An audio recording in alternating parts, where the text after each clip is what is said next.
Chapter 2886.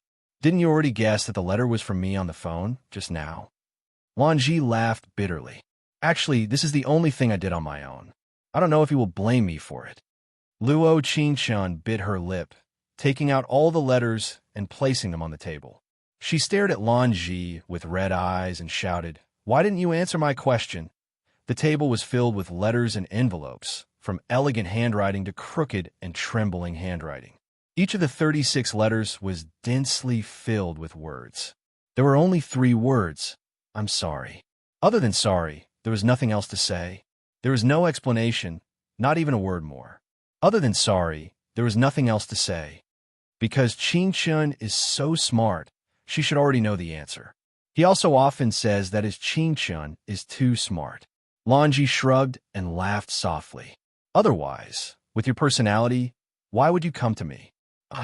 I don't know.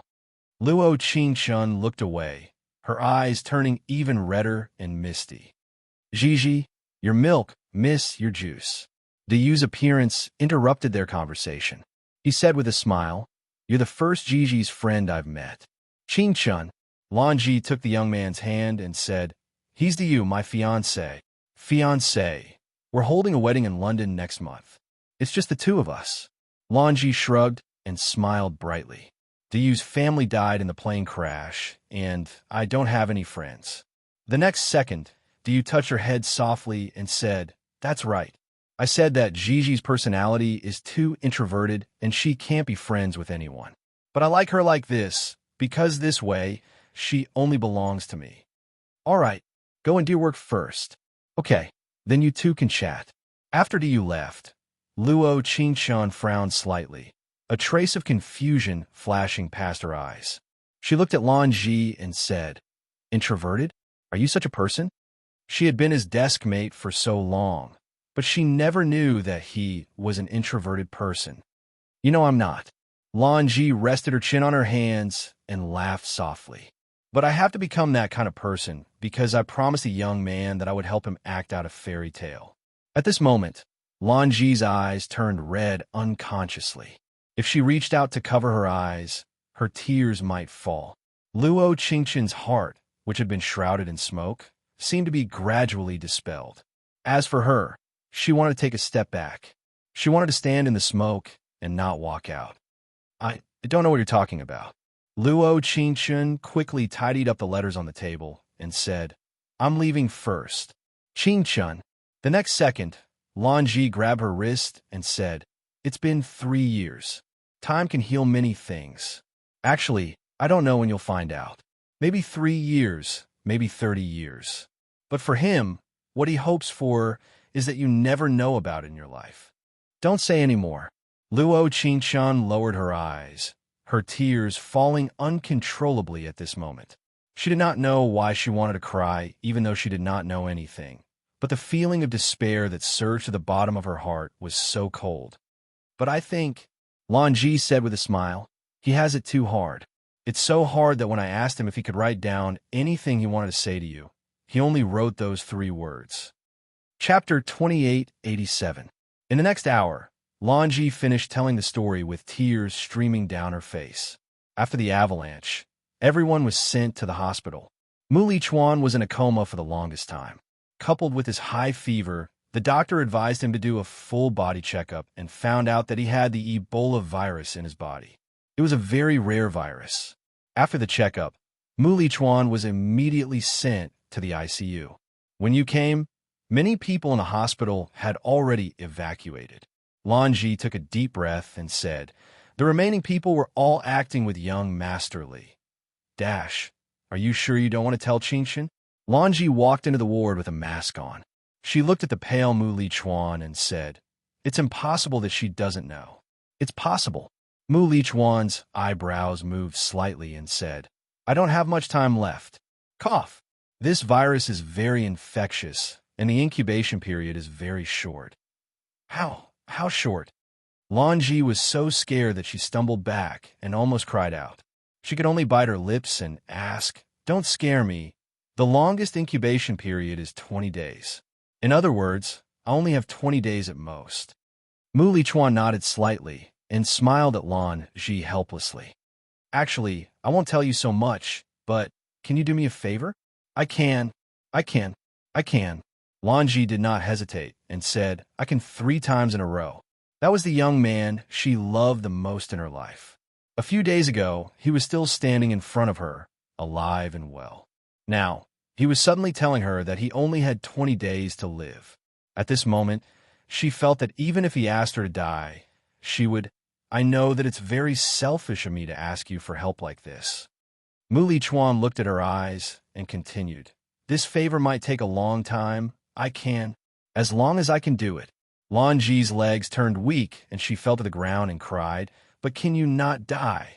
For a long time there was silence in the air. His eyes were red and he said with a sad smile, I want to live more than anyone else in this world because she's still here. Ebola virus? Luo Qingshun choked and said with a trembling voice, What? What is that?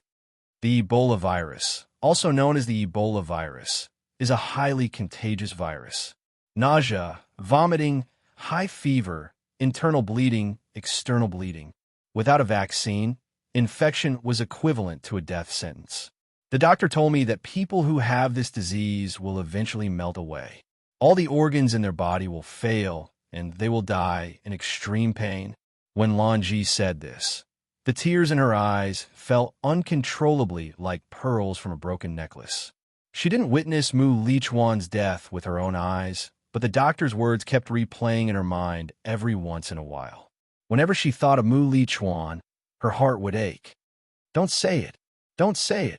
Luo Qingshun gently covered her ears. Her emotions were on the verge of collapse. Actually, the 2 elders of the Mu family planned to use euthanasia overseas, but young Masterly refused. Lan Ji said hoarsely. He said that he had something he had to do and couldn't die yet.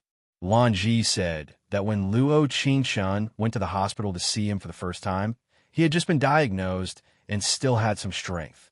Chapter 2888.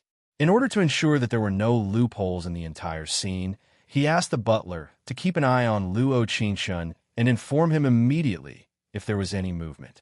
The butler was almost discovered when he was keeping an eye on her, so there was the cat that ran through the window. Fortunately, it was snowing on the day she went to the hospital. The doctor said that the colder the temperature, the lower the possibility of the virus spreading. Later, Xiaomei was also bribed by him and became a supporting character in this scene. Before Luo Qingshun came, he almost had to use a ventilator to stay alive. Many of his organs had already started to fail. Both inside and outside his body began to bleed, and he no longer had any strength left. But he heard from Xiaomei that she had come to Melbourne. It was like a miracle that he sat up from the bed and insisted on seeing her. He seemed to feel that this was the last time he saw her. He asked the doctor, Is it possible for me to infect her? The doctor said, The temperature is very low and it's not easy to infect her without too much contact. He said, Dad, Mom, I want to see her for the last time. But in fact, this was not a fantasy story. His body could not support him to see her. He could not even take a step, but he knew that she was in Melbourne, in his villa. That night, he stopped breathing. The date was the 20th of February. In order to act out the scene perfectly, he had already assigned everyone the roles they should play. The person who returned to school was not him, but someone who looked like him and was wearing a mask. All of this was done by Lan Ji, because Mu Li Chuan had already died on the day Luo Qingshun came to Melbourne to find him. In the last 10 days of his life, other than writing these letters, he was arranging the flowers in the villa. Lan Ji reached out to wipe away her tears. Qingshun. The only person he felt sorry for in his life was you, but he had already done everything he could. Lan Ji cried very sadly. She seemed to want to control her emotions at first, but she realized that she could not control it at all in the end. And Luo Qingshun was crying so hard that she could not control herself. Her tears soaked her sweater. Time could not heal the wound at all, and the story that was instantly unraveled was like a handful of salt sprinkled on the wound. It was so painful that he wished he was dead. Lan Ji. Luo Qingshun's tears fell as she looked up with a choked voice.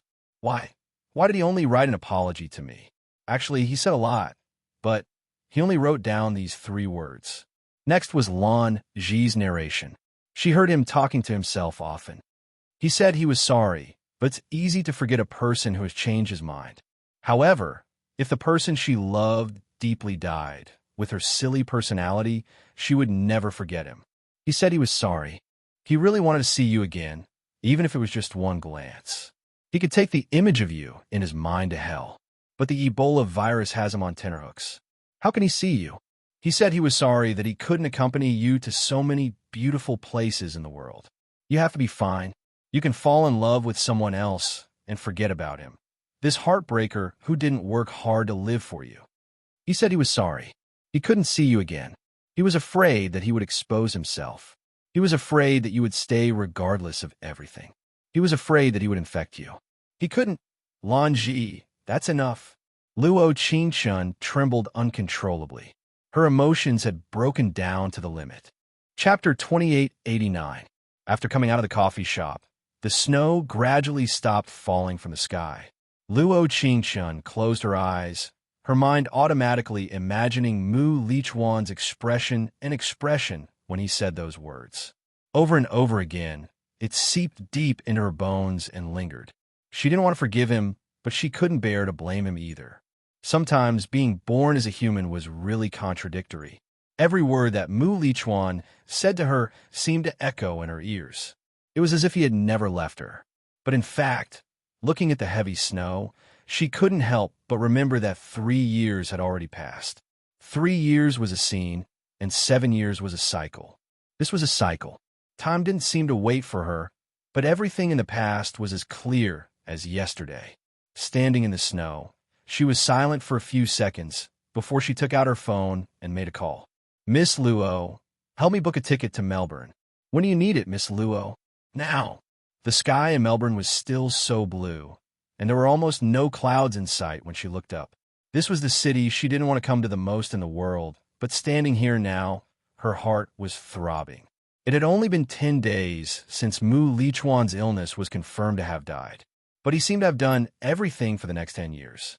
The days where he was tortured by his illness and still had to play chess was probably very hard to bear. The letters found in the villa and the letters that Lan Ji had yet to send, when she opened the first letter and the last one, there was a natural difference. Mu Lichuan's handwriting had always been beautiful, strong, and every word had a faint, domineering aura. But the words sorry in the last few letters were so crooked that they didn't even look human anymore. He had probably used up all the things he could do and the strength he could use. Standing in front of Mu Lichuan's villa in Melbourne, Luo Qingchun took a deep breath, her eyes still red. The flowers on both sides of the villa were as bright and neat as the one she had seen before. This proved that even after 3 years, there were still people cleaning this place regularly. In the past 3 years, she didn't have a hard time. Her life was no different from a normal person's. The pain of falling out of love seemed to be buried deep in her heart. If she didn't uncover it, she even felt that she didn't love Mu Lichuan anymore. It was true that time could dilute many things, but people with obsessions would remain obsessions throughout their lives. Thousands of years of waiting, reuniting time and time again. The relationship between them was different from that of those loved ones who had left for their entire lives. Although she always told Su Chan that she only wanted to know about Mu Lichuan and Lan Ji's ending. However, she still had some thoughts in her heart. It wasn't that Mu Lichuan didn't love her. Everything that he did must have been because he had no choice.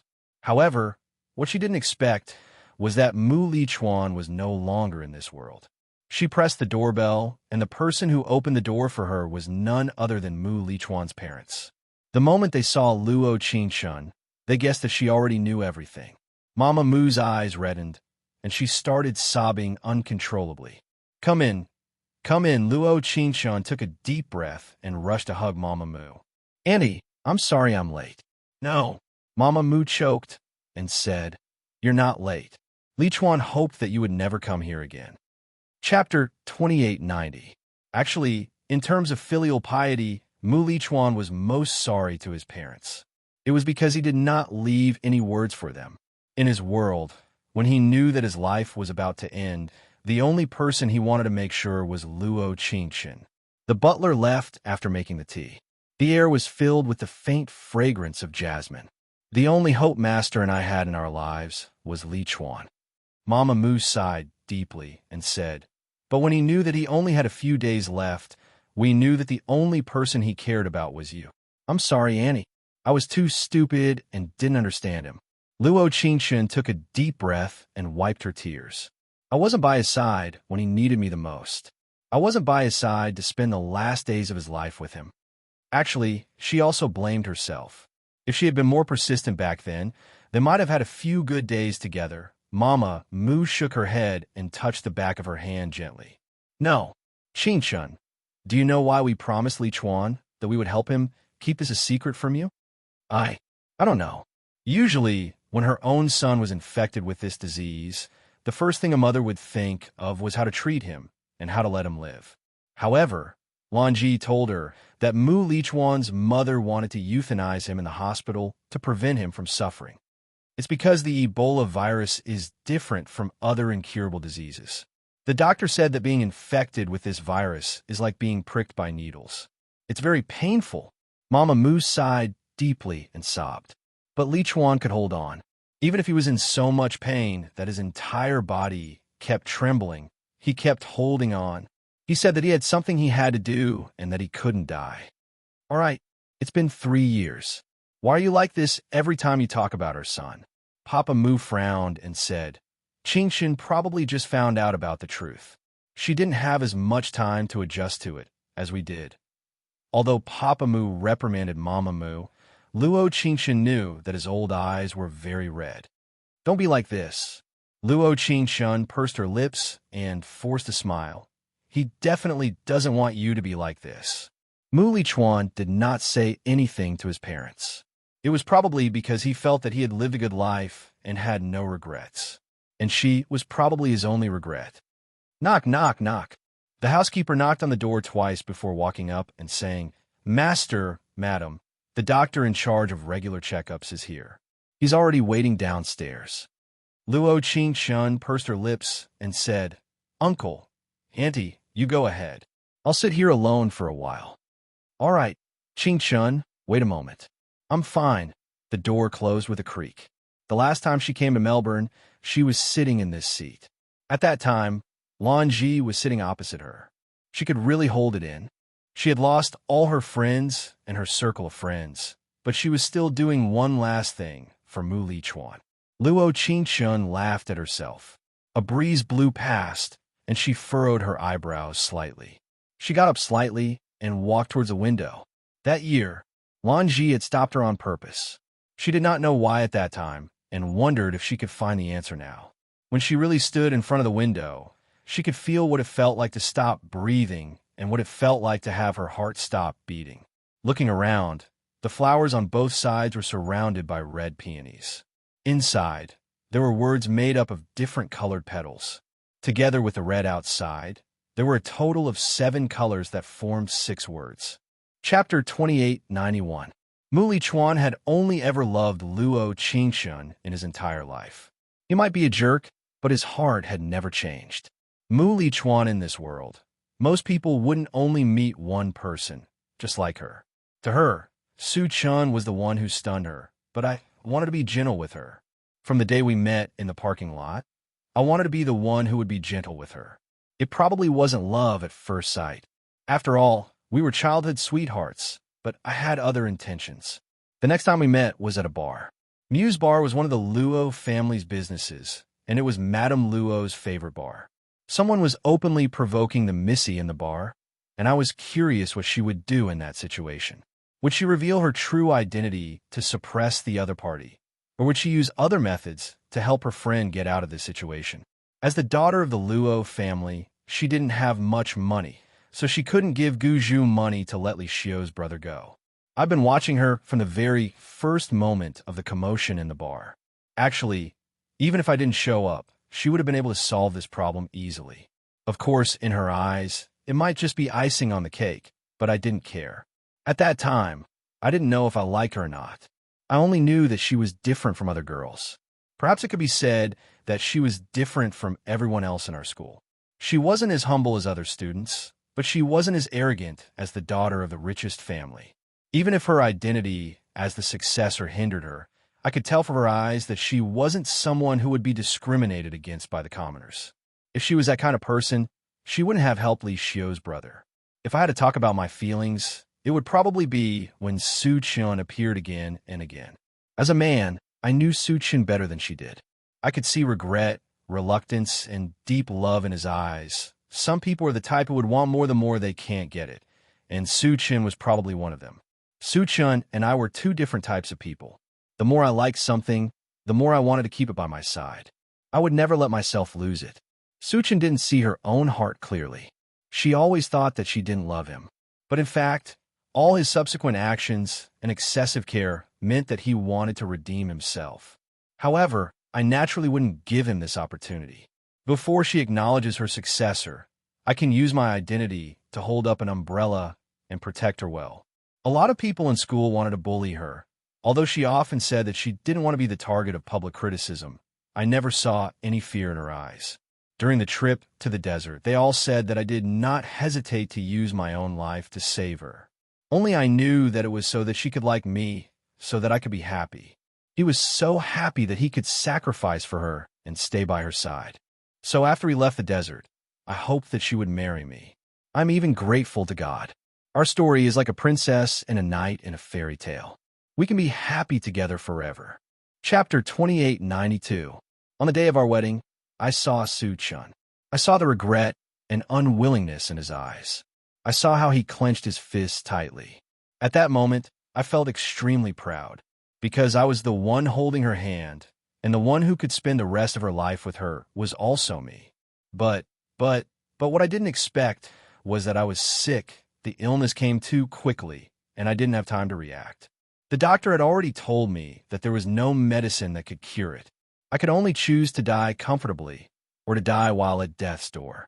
I had very little time, and before I decided to act out this script, I didn't hesitate at all. Lanji cried and said to me that I should tell her the truth so that she could be by my side when I was dying and spend the last moments of my life with me. In history, those who are deeply in love always like to say, "We don't want to live together, but we want to die together." But I wasn't willing to let her die with me. I always thought that I was a black-bellied and strong person.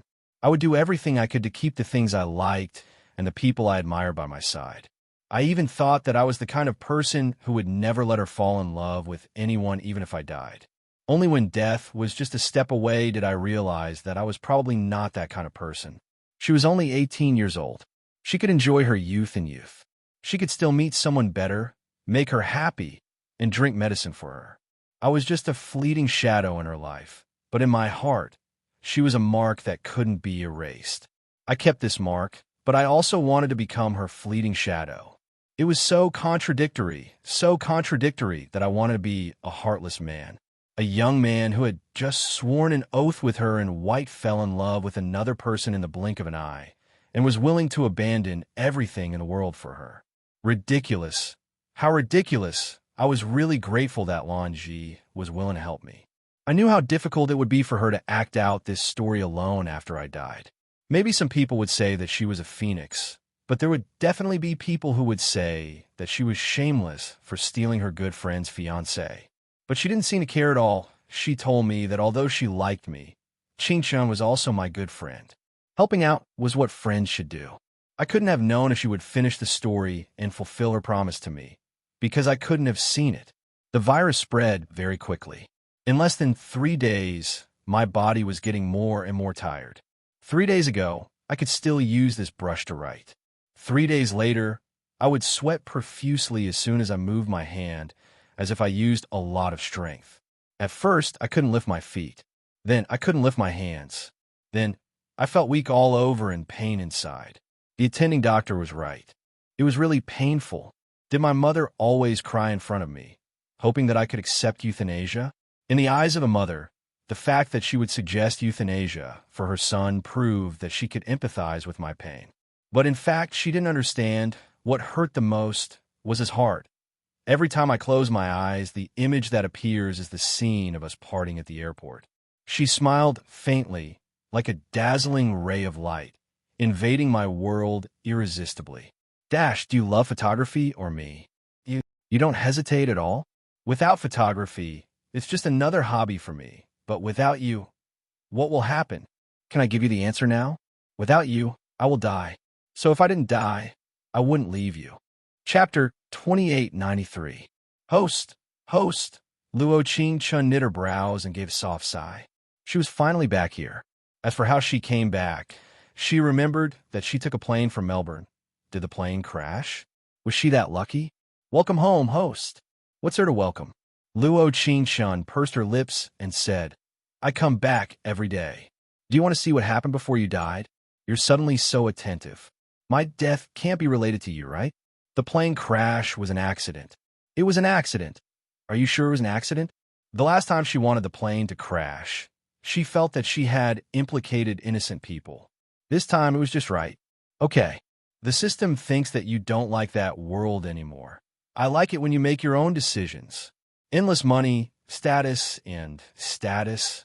You're a hypocrite. Sigh. Luo Qing-chun sighed softly and said, Forget it. It's all in the past. Do you want to see the summary? Later. I want to rest. Okay. So many days had passed, and the chaotic space was no longer the same as when she first arrived. This place was like her home. As long as she hugged her blanket tightly, she would be saved. She had a dream. In the dream, Mu Lichuan was not sick. They went to many places and took many pictures. He changed from someone who liked to take pictures on adventures to someone who accompanied her to take pictures of the scenery. In the dream, they traveled the world and lived a happy life just like in a fairy tale. Dash. The following is the summary of the mission. Please read it carefully. Name, Luo Qing-chun Dimension, Childhood Sweethearts, An Endless Fairy Tale, Mission Completion, 100% experience points. There are currently 5 items in the portable space. April 5th, Exquisite Ring, 9-section Moon Whip, Fengwu Sword, All-Purpose Medicine Box. Permanent Ability. Time Freeze, LV, 6 permanent ability. Teleportation, LV, 4 permanent ability. Telekinesis, LVL, 1 exchange points. 6,000 base points. 40, host's 44th mission panel is below. Appearance, stamina, intelligence, physique. In the next second, the bronze mirror showed a new page. Mission level, S, experience gained. 500, female lead. Luo Qing-chun male lead. Song Namo supporting female lead. Fong Yin supporting male lead. Feng Yu mission details. 1. Return to the time before the female lead's death and obtain the male lead's love. 2. Revenge and counterattack. Let the people who killed her foster parents pay with their blood.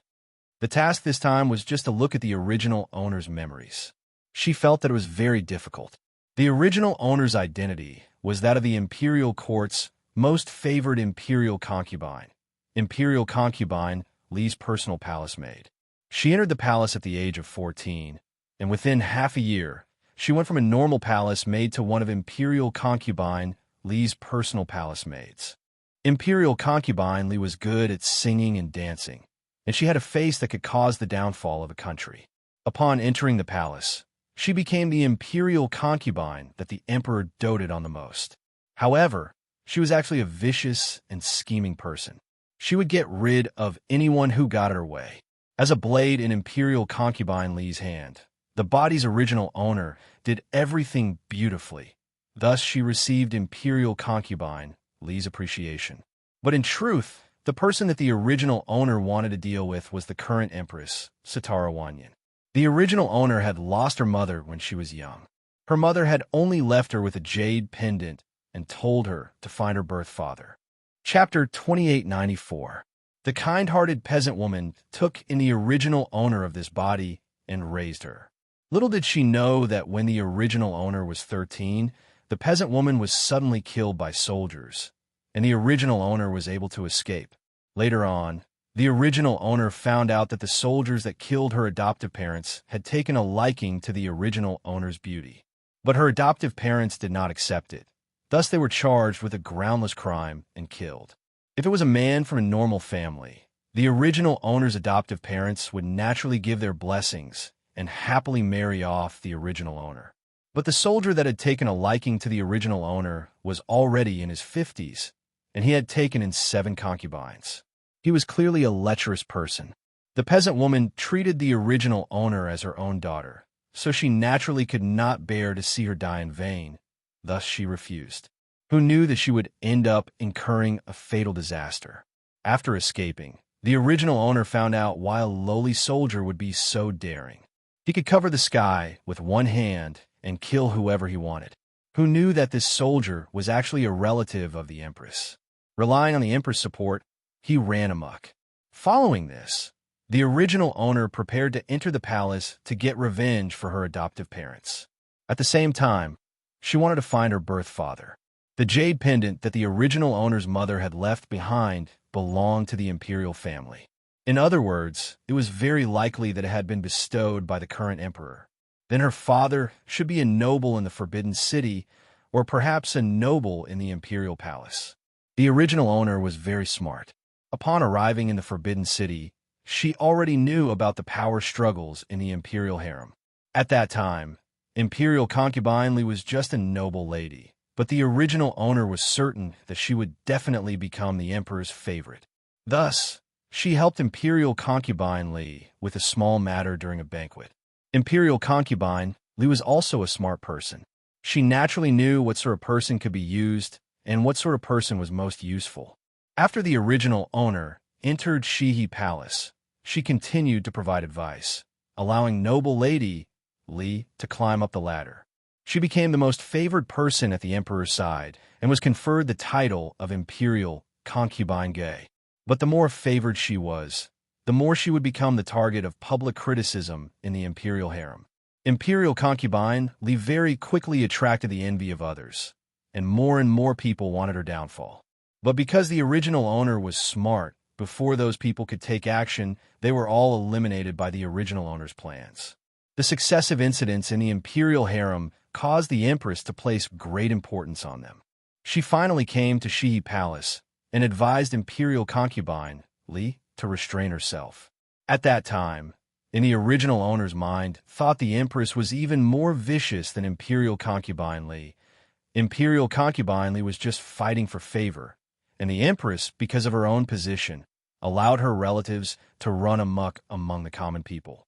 Even if it was reported to the government, no one would dare to punish him because he was a relative of the empress.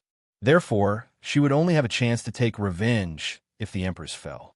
This was also why she knew that imperial concubine Li was vicious and merciless, yet she was still willing to work for her. However, man proposes, God disposes. The host never thought that she would be chosen by the emperor and almost become his concubine. Why was it almost? Because on the day of the banquet in the palace, the emperor had become extremely drunk. While imperial concubine Li was still bathing, he had mistaken the body's original owner for imperial concubine Li and had nearly become hers. Fortunately, imperial concubine Li had appeared, allowing the body's original owner to escape. With this sort of thing happening, imperial concubine Li naturally believed that the original owner had ulterior motives and wanted to use this opportunity to get close to the emperor. Such a ruthless and jealous person would naturally keep the original owner by her side. Not even 3 days later, imperial concubine Li found an excuse for not serving well and had the body's original owner sent to the laundry department. Because the original owner had previously helped imperial concubine Li, she had offended quite a few people. Chapter 2895. If she was a palace maid at the side of a favored concubine, regardless of whether she went in or out of the imperial kitchen, all of the eunuchs and palace maids would be very polite to her. They would also leave the best things for her to bring to Shihi Palace. But if she was a palace maid at the laundry bureau, not only would she have to work every day and night, she would be bullied no matter where she went. Although the body's original owner was smart, there were many things in the laundry bureau that did not rely solely on being smart. There was a great enmity in her heart that had yet to be avenged. Now that she was getting further and further away from her goal of revenge, she had already become depressed. In addition to this, she had done so many shameful things for imperial concubine Li. An imperial concubine, Li was eager for her to die in the laundry bureau. Because of this, Not only did she not receive any help from Imperial concubine Li, she was treated even more cruelly. For example, her innocence was sullied. If a palace maid had an affair with a guard, she would be sentenced to death. In truth, even if this did not happen, the body's original owner would not have lived for long. She had already been abused beyond recognition in the laundry bureau. It was just that her innocence had pushed her to the end of the road to hell. This was the life of the body's original owner. Not only was she unable to get revenge or obtain love, she even lost her life. However, the only thing that caused her eyes to light up was that there were no romantic entanglements between one man, two men, or three women. Of course, it was possible that there were. It was just that it was not with the body's original owner. Instead, it was with her. Luo Qingshan thought for a bit. As an S-rank world, the system definitely would not allow her to return to when she had just entered the palace, much less when she was a first-rate palace maid in Shi Palace. Then the only possibility was the laundry bureau. In the instant that she finished receiving the memories, she suddenly opened her eyes. At this time, she was in a small, dark room. In the darkness, she heard the sound of a door opening. Luo Qingshan could not help but snort coldly to herself. She really was vicious, actually returning to the day that the body's original owner's innocence was sullied. Luo Qingshan, right? The man's voice was very vulgar, as if listening to it would make her feel especially disgusted. The room was very dark, and there was nothing that could be used as a weapon. Imperial concubine Li really was vicious, not giving her any way out. The body's original owner was such a smart person. How could she believe that this sort of person would protect her?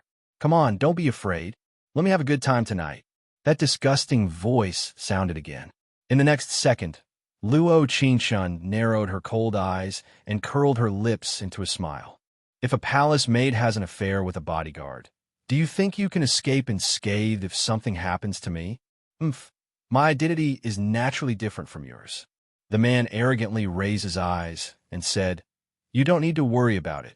According to the original owner's story, after she was defiled by the guard, it was impossible to see her appearance. The next day, when Mammy opened the door, there was only her in ragged clothes and no one else. Due to the lowly status of the original host, she was only a palace maid in the washing clothes bureau. Naturally, it was impossible for them to investigate her. In addition to Imperial concubine Li's interference, the original owner was sentenced to death not long later. It was impossible for the system to let her return to the time when she lost her innocence. So the most difficult thing was to return to the time when she was the closest to losing her innocence. Seeing that she did not speak, the man rushed up and wanted to hug her. Chapter 2896. You're just a palace maid of the laundry bureau, yet you're holding a weapon. The man's voice was clearly trembling. After all, this was completely out of his expectations. Tonight, the people above you set a trap for me to stay here, so it's impossible for anyone to know. Say, if I kill you here, who would suspect me? When Luo Qingshan said this, she felt an indescribable excitement. After experiencing so many worlds, this kind of lowly palace struggle was actually the most exciting. With a dong sound, the man instantly kneeled and said, "Miss, spare me, spare me. I was only following someone's orders. It really has nothing to do with me." "Who ordered you?" "The Empress." Luo Qingshan shrugged and said with a sneer, "Is the act of framing someone in the ancient palace so clumsy? Not to mention that I have no enmity with the Empress. Even if there was enmity, I'm already in a place like the laundry bureau where life is worse than death. Why would she do something so unnecessary?" That person rolled his eyes and continued, "The Empress. The Empress was afraid that something would happen to you. So something would happen?" Luo Qingshan said with a sneer, "Do you think that the masters of the 6 palaces have nothing better to do? In my current situation, the person who wants to kill me must be someone who wants to shut my mouth." The man's cold sweat dripped down. The last word she said had completely broken through his inner defenses. "Miss, spare me, it's true. It's true that Imperial concubine Li told me to do this. But I had no other choice." "No other choice?"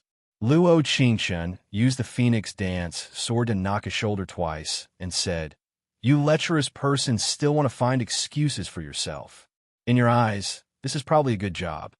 In the next second, the man rolled his eyes and suddenly shouted, "Save me! Save me! Save me!" Luo Qingchen was slightly stunned, but in the next moment, she understood the meaning behind his actions.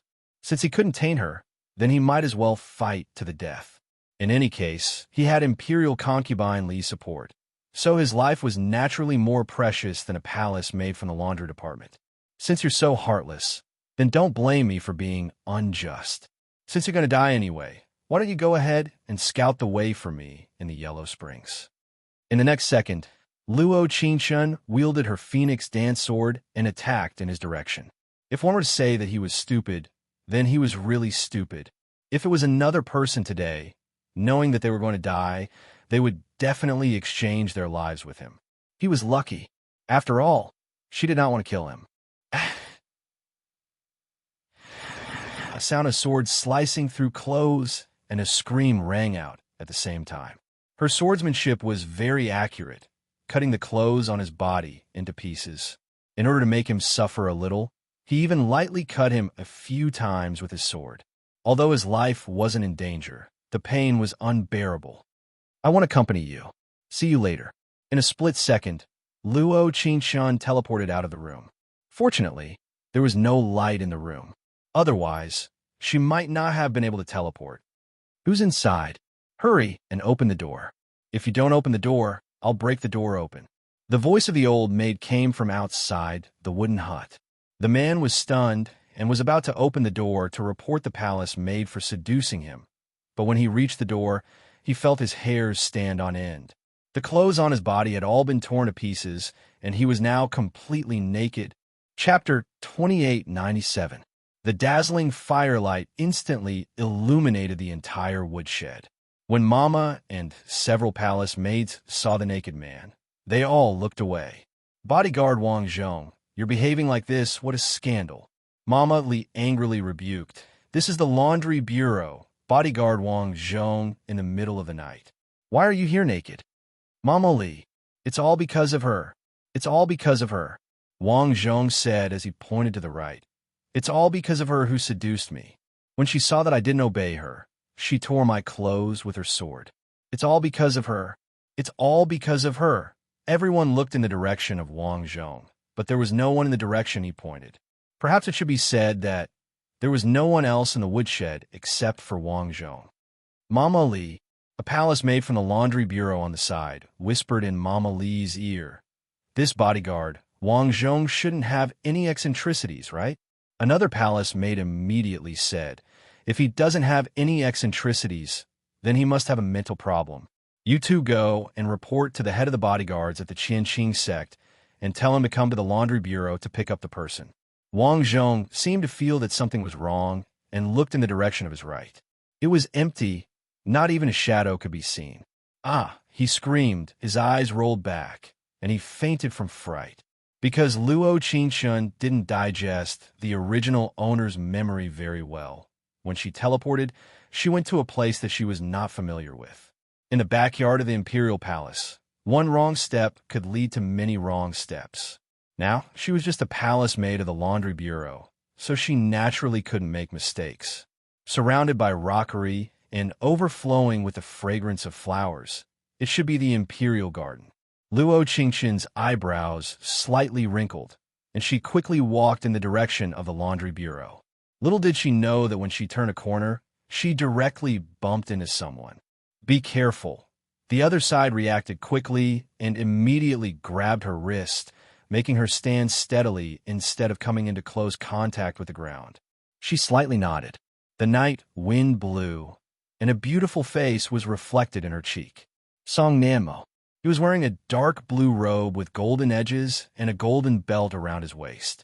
His long eyebrows were like willows, and his body was like a jade tree. Under his sword-like eyebrows, his long and narrow eyes were like gurgling spring water. The side profile of his handsome face was perfect and impeccable. His pitch-black eyes flickered with a faint light. Even though the night was dark, it could not hide the specks of stars in his eyes. This servant greets Song Darren. Luo Qingshun hurriedly knelt and saluted. She didn't dare to cross the line. Song Namo's ancestors were all founding ministers of the country. His father was a general who went to the battlefield to kill the enemy. His elder sister was consort Ro of the harem, and his younger sister was the daughter-in-law of the prime minister. As for him, he had become the assistant minister of the Ministry of Works at such a young age. Not only was he the emperor's study companion, but he was also his close friend. All the little palace maids in the palace were infatuated when they saw him, because he was the most handsome man in the Forbidden City. There was such a huge disparity between their statuses, it was really difficult. "Get up," he said faintly. His eyebrows moved slightly as he asked, "Are you a palace maid from the laundry bureau?" Luo Qingshun lowered her eyes and said, "Yes. Why are you in the Imperial Garden so late at night?" Song Namo's voice was very pleasant to hear. It was like a clear spring in summer, cool as water.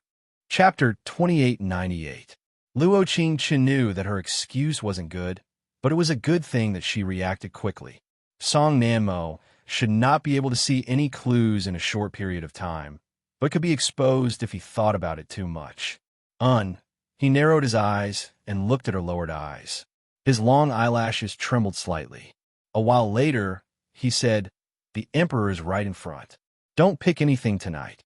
Go back first." "Yes." Official song. Luo Qingshun immediately bowed and turned to leave. What she did not know was that Song Nanmo immediately grabbed her wrist. The moment she turned around, under the moonlight, the two of them looked at each other. He suddenly let go of her hand. Luo Qingshun saw his red ears through the moonlight. Most likely, he rarely interacted with girls. "Apologies." Song Nanmo immediately apologized. "The laundry bureau is this way." "Oh." Luo Qingshun immediately understood and said, "Many thanks for official's reminder. This servant is a bit lost in the Imperial Garden tonight. No matter, quickly go." He gently pursed his lips and looked away in embarrassment. "Namo, who are you talking to?" Just as she was about to leave, a dignified voice sounded. Even if it was just a voice, one could feel the majesty in it. "The emperor is here. Quickly kneel." Song Nanmo's deep voice sounded in her ears. Luo Qingshun immediately kneeled and buried her head in her arms. The moon was hidden in the dark clouds. It was like she was hiding in the dark night, making it hard for people to see her clearly. Replying to the emperor, Song Nanmo cupped his hands and said, "I just happened to see concubine Rose Palace maid. Elder sister has been heedy recently, so I had her come to the Imperial Garden to pick some mint leaves." The emperor faintly replied and said, "Your elder sister has not been feeling well recently. When Jin has time tomorrow, Jin will go take a look." "Yes." "Continue to play chess." "Yes, emperor." Luo Qingshun had not seen this emperor's face. Song Nanmo was very smart. If the emperor had found out that she was a palace maid from the laundry bureau, running around in the Imperial Garden in the middle of the night, she would not have been able to fool Song Nanmo so easily. Song Nanmo used the moonlight to directly say that she was consort Rose Palace maid under the cover of the dark surroundings. Since she was his sister's palace maid, it was not inappropriate for her to say a few words. After the emperor and Song Nanmo left, Luo Qingshun let out a long sigh of relief. She had only been in this plane for a few hours, and she had almost lost her life twice. In this harem, it was really like treading on thin ice. It was very exciting. Laundry bureau. The next morning, the weather was slightly chilly.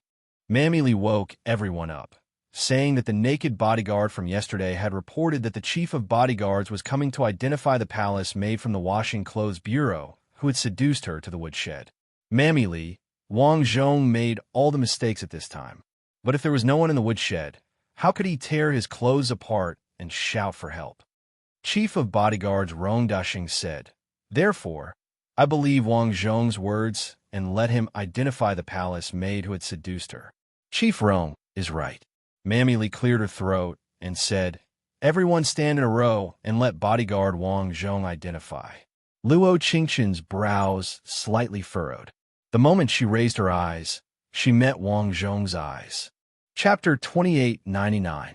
Wang Zhong's words didn't wait for Mammy Li and Rong Dishing to speak, and the surrounding people immediately spread their opinions. Oh, it turns out that she seduced the guard. TSK, TSK, TSK. Think about it. She used to be the first-class palace maid of concubine Li. Now she is punished to come to the laundry bureau. Naturally, she is unwilling to accept her status. Shameless. That's how a vixen is trained.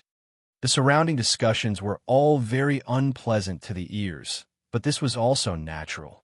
After the original owner was punished to come to the laundry bureau, the people she had offended before hit her when she was down. Deep in the palace, it was easy to add flowers to brocade, but difficult to send charcoal in snowy weather. In this case, naturally everyone stayed away from her and didn't like her. Luo Qingshun, is what Wang Zhong said true? Mammy Li frowned, looked at her sharply and asked. In an instant, Luo Qingshun immediately knelt down and said, "Of course it's not true. You're lying." Wang Zhong gritted his teeth and said, "You failed to seduce me, so you pulled out a long sword to kill me. A woman like you, humph." Luo Qingshun gave a soft snort as her lips curled into a cold smile, cutting off Wang Zhong's words. Rongdishing looked at her and said, "What are you laughing at? Let's not talk about how a woman like me can compete with a man." Luo Qingshun's cold eyes narrowed, and a faint light flashed in her eyes. She looked at Rongdishing and said, "The palace maids in the harem are not allowed to carry weapons. But Wang Zhong said that I pulled out a long sword to kill him. Don't you think it's ridiculous?" "Your Excellency." Wang Zhong immediately knelt down and kowtowed. "What I said is true. If you don't believe me, you can search this cheap maid's belongings. There must be a long sword. If there is no sword, what will Wang Zhong do?" Luo Qingshun looked at him coldly and said, "It's a big crime to slander a palace maid." "Enough." Rongdashing narrowed his eyes and said, "I don't know who to believe in your words. Luo Qingshun, do you dare to let us search your belongings?" Luo Qingshun lowered her eyes and said, "If Manager Rong wants to search this servant's belongings, this servant naturally does not dare to say anything. But what if there is no sword that imperial bodyguard, Wang Zhong, mentioned? Slandering a palace maid of the imperial harem, I will definitely punish her severely." "All right."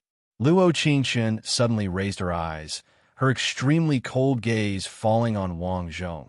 "Search over there." Wanted to find the Phoenix Dance sword in her personal belongings? What kind of daydream was that?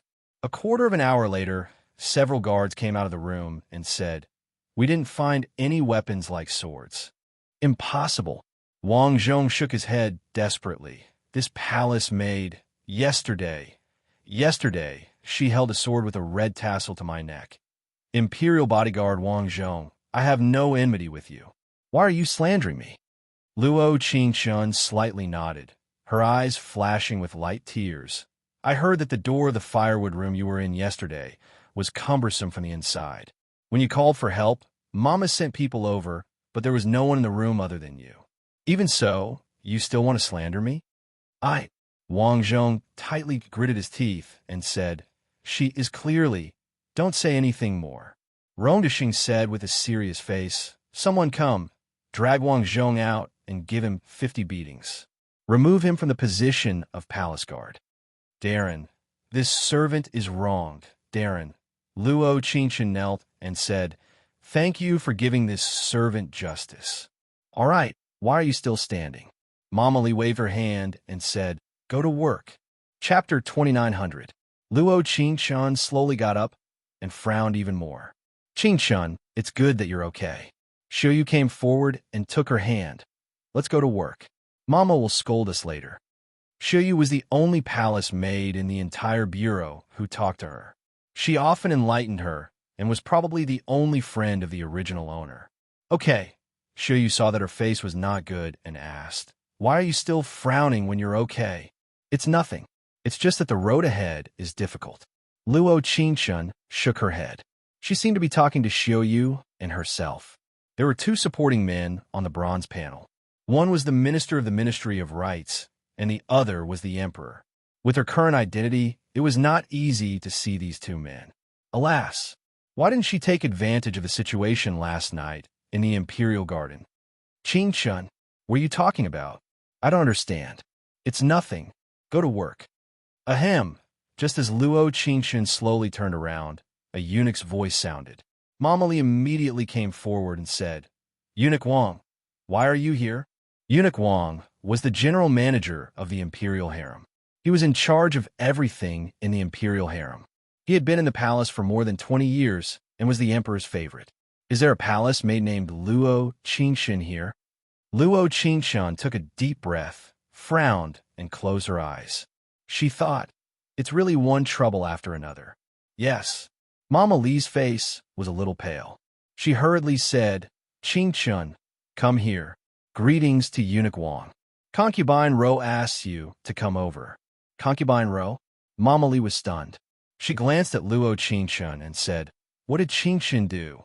This servant shouldn't ask about the master's affairs. Eunuch Wang glared at her and said, Mama Li has been in the palace for so long. Don't you understand such a simple thing? Yes. This servant has spoken out of turn. Qingchun, Xiu tugged at her sleeve. Luo Qingchun gently shook her head and said, go back to work. But no buts. Luo Qingchun raised her eyebrows slightly and said, I'm leaving first. After Luo Qingchun left, Xiu pulled Nanny Li's hand and said, Nanny, why did Qingchun call Consort Ro? Silly girl, do you know which palace this Luo Qingchun will belong to in the future? I heard Qingchun mention it before. I think it's Shihe Gong. Who's serving Shihe Palace? Xiu blinked her eyes and said, I think it's Her Highness Imperial Concubine Li. This Imperial Concubine Li is an arrogant and despotic person in the Imperial Harem and has offended quite a few people. Mama Li sighed and said, in the past, Luo Qingchun was the first-class palace made beside Imperial Concubine Li. Naturally, she has offended a lot of people. But Concubine Ro has always been kind. She took a deep breath and said, she shouldn't be a person who will investigate after the matter. Everyone in the Imperial Harem was thinking about how to get the favor of the emperor. Most of the Imperial concubines would not make things difficult for a servant because of old matters. Moreover, a place like the Huan Yi Bureau could almost be said to be a place where life and death was on its own. In the Imperial Palace, except for the Zinzeku, the palace maids of the Huan Yi Bureau were the most humble. Those who could come to this place were either ugly or had offended someone. Chapter 2901. Yixian Palace. In this story, Imperial Concubine Ro was famous for being amiable and kind. But because her eighth brother had died a few days ago, her mood was gloomy and she did not eat or drink. Luo Qingchun followed behind Eunuch Wang into Yixian Palace. Just as she stepped into the hall, the fragrance of lavender filled her nose. Looking around, there was a sea of purple that was beautiful beyond compare. Xiang Cao, the person that Imperial Concubine Ro wanted, has been brought here. Walking over was a palace maid wearing golden brocade. Her eyes were round and she looked very spirited. I've troubled Eunuch Wang. Xiang Cao looked at Luo Qingchun and said, come in. Imperial Concubine Ro is waiting for you. Yes. There was sandalwood burning in the hall, giving people a refreshing feeling. Xiang Cao saluted and said, Your Highness, the person has been brought here. This servant greets Your Highness Imperial Concubine Ro. On the way over, Luo Qingchun had made some rough calculations. Although the original owner had helped Imperial Concubine Li, she had definitely offended Imperial Concubine Ro to a certain extent. But it had already been a while since the original owner had been sent to the laundry department.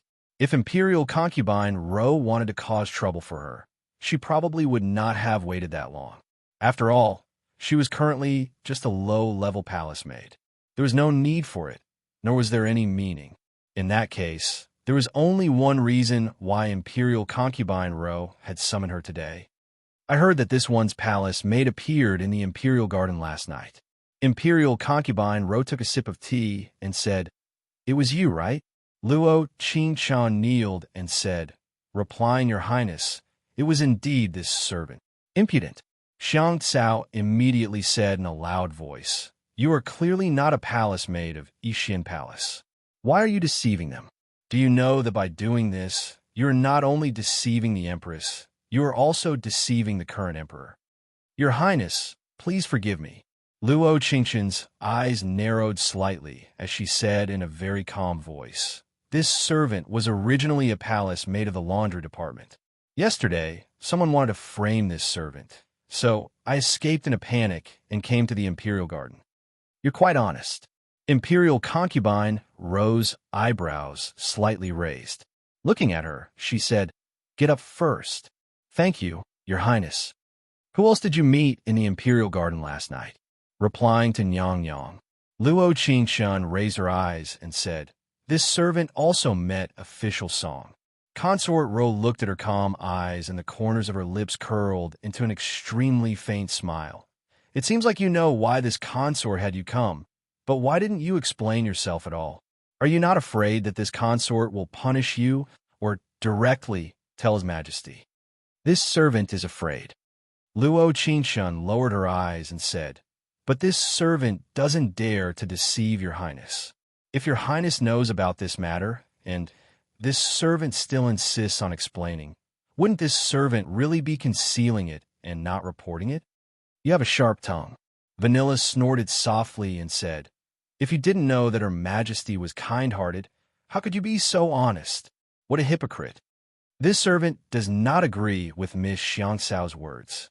Luo Qingshan pursed her lips and looked at Imperial concubine Ro, saying, "Regardless of whether the one asking me today is Imperial concubine Ro or a concubine from another palace, this servant's answer is the same." "You, Xiangxiao, Your Highness." Xiangxiao pursed her lips and said coquettishly, "This girl clearly knows that Your Highness is kind-hearted, so she purposely said this. She met official Song late at night. Why doesn't Your Highness pursue this matter? In the Imperial Palace, the servants do not dare to admire His Majesty." Chapter 2902. Vanilla was naturally no exception. Perhaps admiration was not the same as liking, but when she knew that Song official was in the Imperial Garden late at night with a palace made from the Laundry Bureau, she felt even more upset. In her heart, the palace made in front of her was not worthy of Song Namo. No, perhaps it should be said that she did not even have the right to speak to Song Namo. "Vanilla," Consort Ro looked at her and said, "You can leave first." "Nyang Yang, leave?" Vanilla pouted. She was angry, but she could only bow and say yes. This consort already knew about this matter. After all, this consort's Yixian palace does not have a palace maid named Luo Qingshan. She looked deeply at Luo Qingshan and said, "This imperial palace is like a cage with eyes. No matter what you do, someone will know." This servant understands. Originally, this consort did not expect you to tell the truth. This consort wanted to punish you with 20 horses and have you return to the Laundry Bureau. Consort Ro laughed softly and said, "But I did not expect you to be so honest. This consort does not know how to punish you." Luo Qingshan raised her eyebrows. Her eyes lit up as she said, "How about Nyang Yang leave this servant in Yixian Palace? Leave you here." A faint light flashed through Consort Ro's eyes as she said, "You are a palace made from the Laundry Bureau. If you come to Yixian Palace, wouldn't it be a reward and not a punishment?" "Nyang Yang is wrong." Luo Qingshan nodded and explained, "Although this servant works from dawn to dusk in the Laundry Bureau every day and is even a level lower than ordinary palace maids, as long as I know my place, there is no danger to my life." After paving the road for so long, she had finally reached the right track. Luo Qingshan expressed that the palace intrigue suited her to a certain extent, but it also did not suit her. It suited her because she was smart enough and knew how to leave a way out for herself. It did not suit her because of her temper.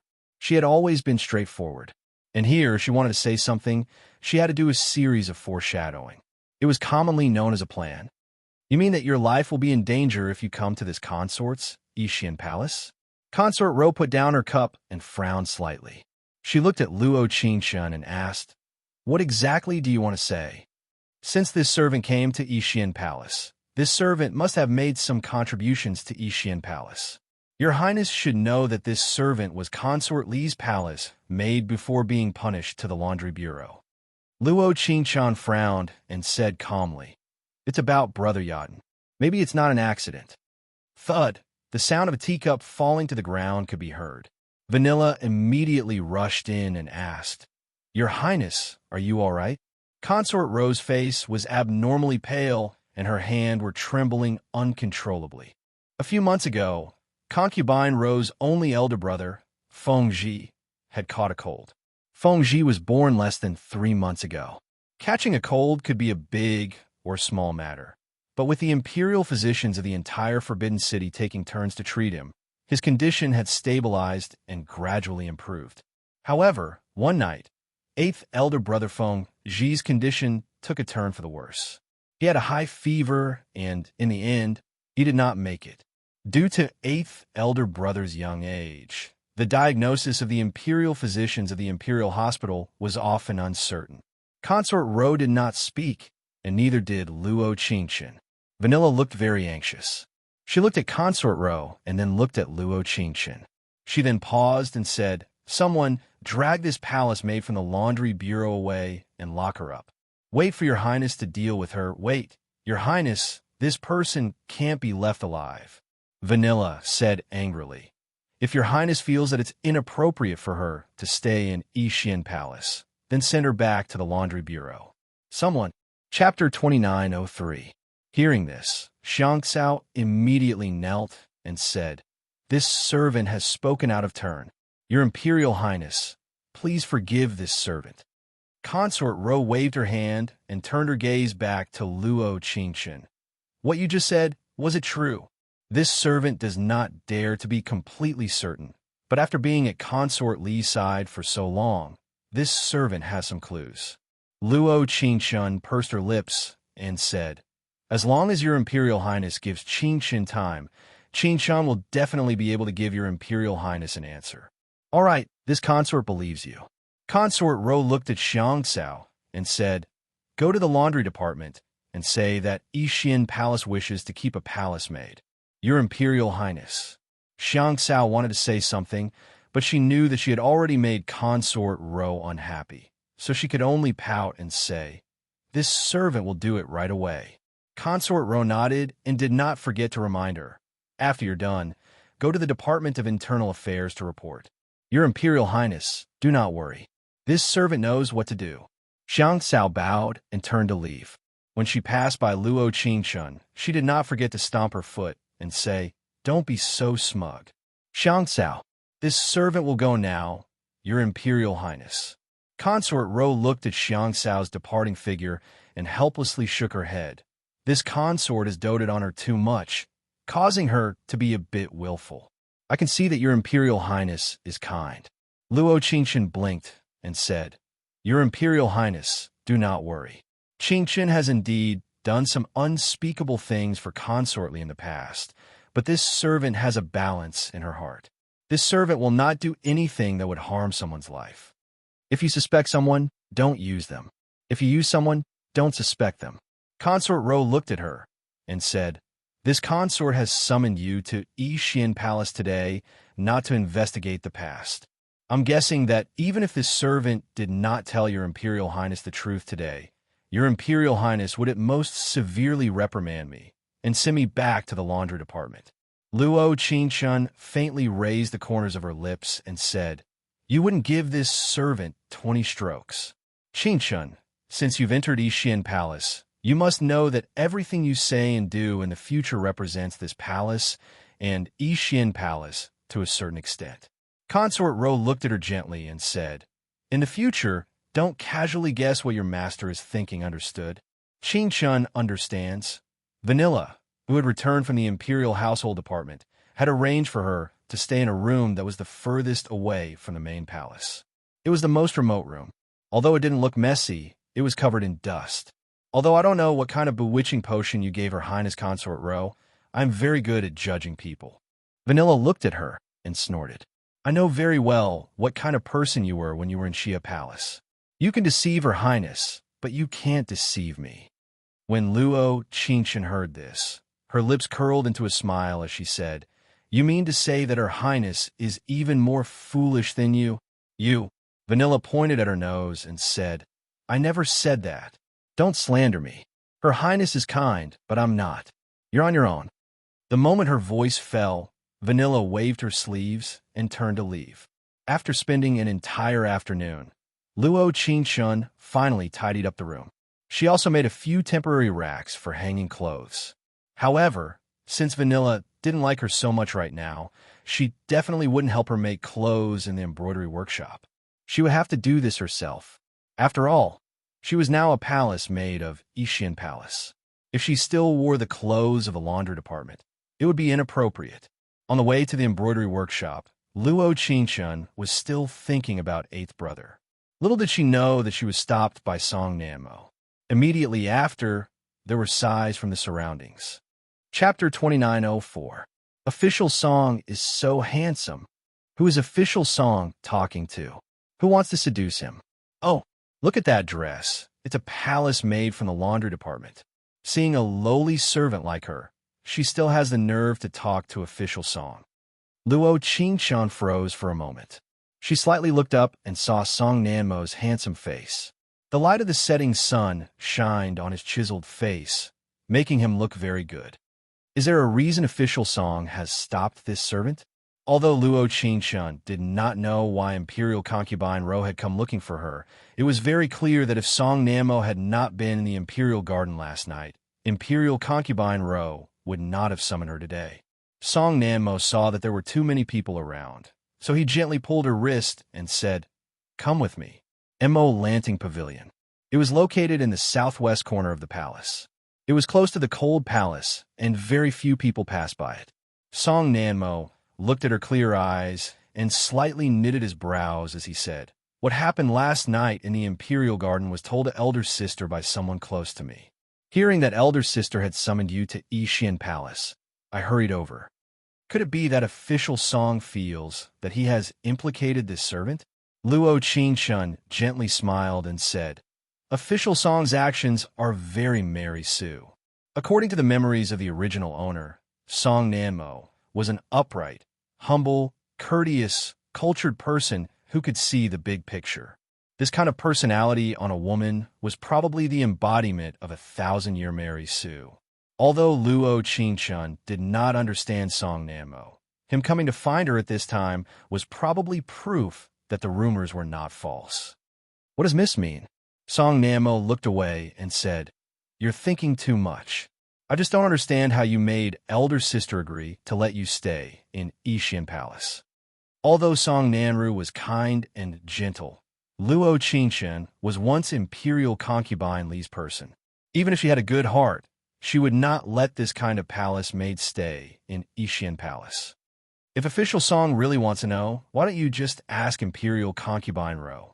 Luo Qingshun crossed her arms and said, "You stopping me to ask me is proof that Imperial Concubine Ro did not tell you." Song Nanmo was slightly startled.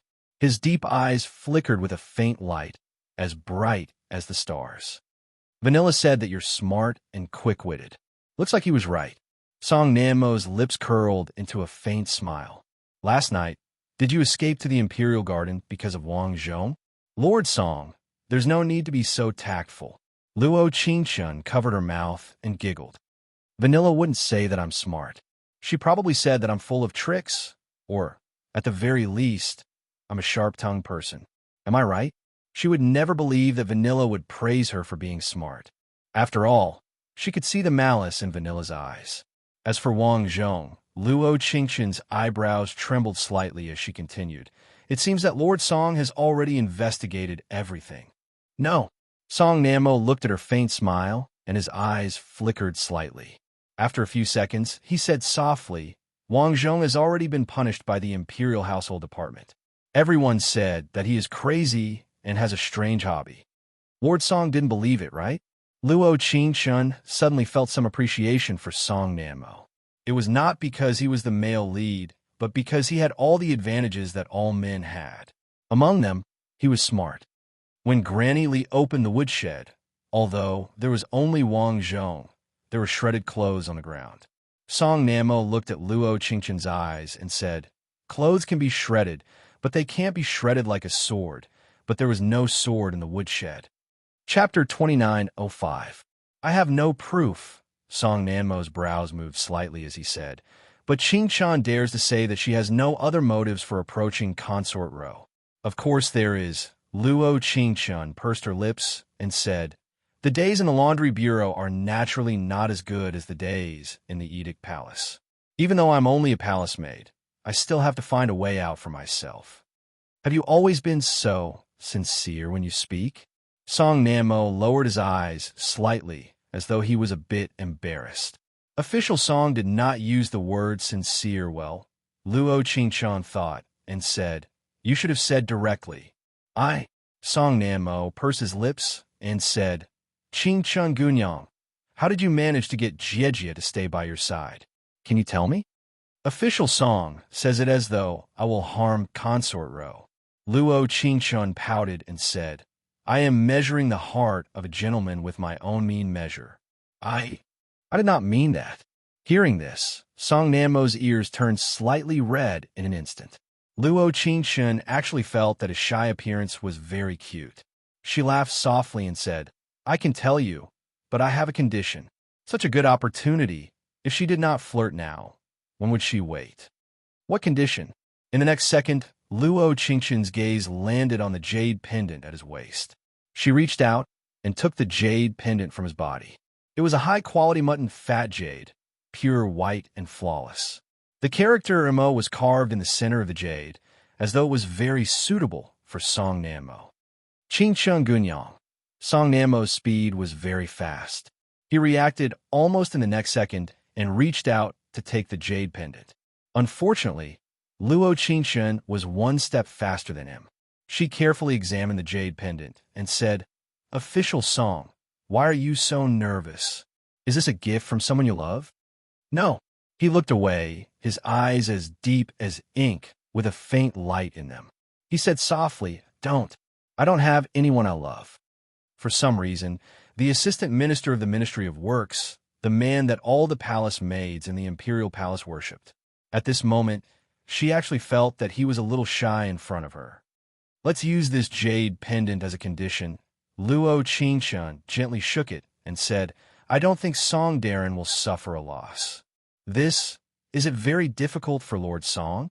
If Miss Qingchun likes jade pendants, can I give you another one? Tomorrow, I will find some better mutton fat jade for you to choose from. When Song Nanmo said this, his ears were flushed red. Luo Qingchun actually didn't quite understand what he was shy about, but she decisively nodded and said, Sure, but before that, I'll keep it safe for you. Otherwise, what if you go back on your word? Song Nanmo blinked twice and said, All right, then I'll leave it with Miss Qingchun for now. So can you tell me now, what method did you use to get my sister to allow you to stay in Ishian Palace? Before I say this answer, Official Song should at least believe me. Luo Qingchun raised an eyebrow and said, Otherwise, it's useless to say it. Song Nanmo's eyes darkened. He looked at her seriously and said, Since I asked you personally, I naturally believe you. In fact, he also felt that he was strange. Last night, in the Imperial Garden, he had instantly exposed the palace maid's words. But when the Emperor appeared, he couldn't help but inexplicably want to help her out. This feeling was very strange. He was even scared by himself. After so many years in the Imperial Palace, he had seen countless beautiful concubines and palace maids, but he had never felt anything between men and women. Chapter 2906. The reason why Imperial concubine Ro agreed to let me stay in Ishian Palace was because of eighth brother. Luo Qingchun looked around before walking forward and saying, Eighth brother's death was not an accident. Song Nanmo was shocked and said, What did you say? Little brother had not died from an illness. She was roughly 100% certain, because when she was still Imperial concubine Li's trusted aide, she had heard her mention this before. On that day, eighth brother's condition suddenly took a turn for the worse in Ishian Palace. The imperial physician that had checked his pulse at the beginning suddenly disappeared. Very few people knew about this matter. The reason why Imperial concubine Li knew was because Imperial physician Xia was a relative of her family. But because the relationship between their families was not good, even though they worked in the palace, they did not interact with each other. Even though she knew that Imperial physician Xia had gone missing, it was her father who told her. This allowed her to be at ease. It was possible that someone in the Forbidden City wanted to harm her. Imperial concubine Li was a very thoughtful person. In her eyes, this matter was very important. Thus, she sent Luo Qingshan to take a look. At that time, eighth brother had not died from an illness, but after an imperial physician was changed, eighth brother's condition took a turn for the worse. In the end, there was no way to reverse the situation. This matter was too strange in the eyes of the original owner. After all, it had happened too recently. In addition to this, imperial physician Xia was found to have committed suicide in a bush 3 li outside the city. It was inevitable that people would feel a bit suspicious. Imperial concubine Li believed that the culprit wanted to kill 2 birds with 1 stone, but who knew that imperial concubine Li had always been very cold to her relatives. Thus she could only give up to prevent herself from being exposed. After Song Namo finished listening to Luo Qingshan's story, his heart was tightly knit. Eighth brother's matter had caused his elder sister to be devastated, but fortunately, this was only her first child. The emperor doted on her even more for the sake of their old relationship. Over the past few days, she gradually recovered. But Song Namo was clear that Feng Ji would forever be a thorn in imperial concubine Ro's heart. It was a thorn that could never be pulled out. But at that time, there was nothing wrong with the prescription that imperial physician Zhou wrote. Song Namo looked at her and said, "The prince is sick. If the imperial physician dared to make a fuss about it, that would be a crime that would implicate the entire family. There might not be a problem with the prescription." Luo Qingshan looked up and said, "But whether or not it was different from the prescription that imperial physician Xia wrote, that is something that we do not know. So you suspect this is a long-term plan. I'll go to the imperial hospital tomorrow. Imperial Dr. Xia must have a record of the prescription given to Brother Ba at the beginning. I want to see the difference between the two. I'll go with you." A look of admiration flashed across Song Namo's eyes. He looked at her and said, "If Feng Ji was really killed by someone, I will not let him go. So Lord Song wants to join my camp?" Luo Qingshan extended her hand and said, "Welcome to fight alongside me." Song Namo was slightly stunned and did not reach out his hand. There was no such alliance in ancient times. The next second, Luo Qingshan smiled foolishly and said, "It's okay. It's just a friendly gesture. Men and women shouldn't touch each other. You can't hold hands." He lowered his eyes again and said, "I still have to go to the Ministry of Works to take care of some matters.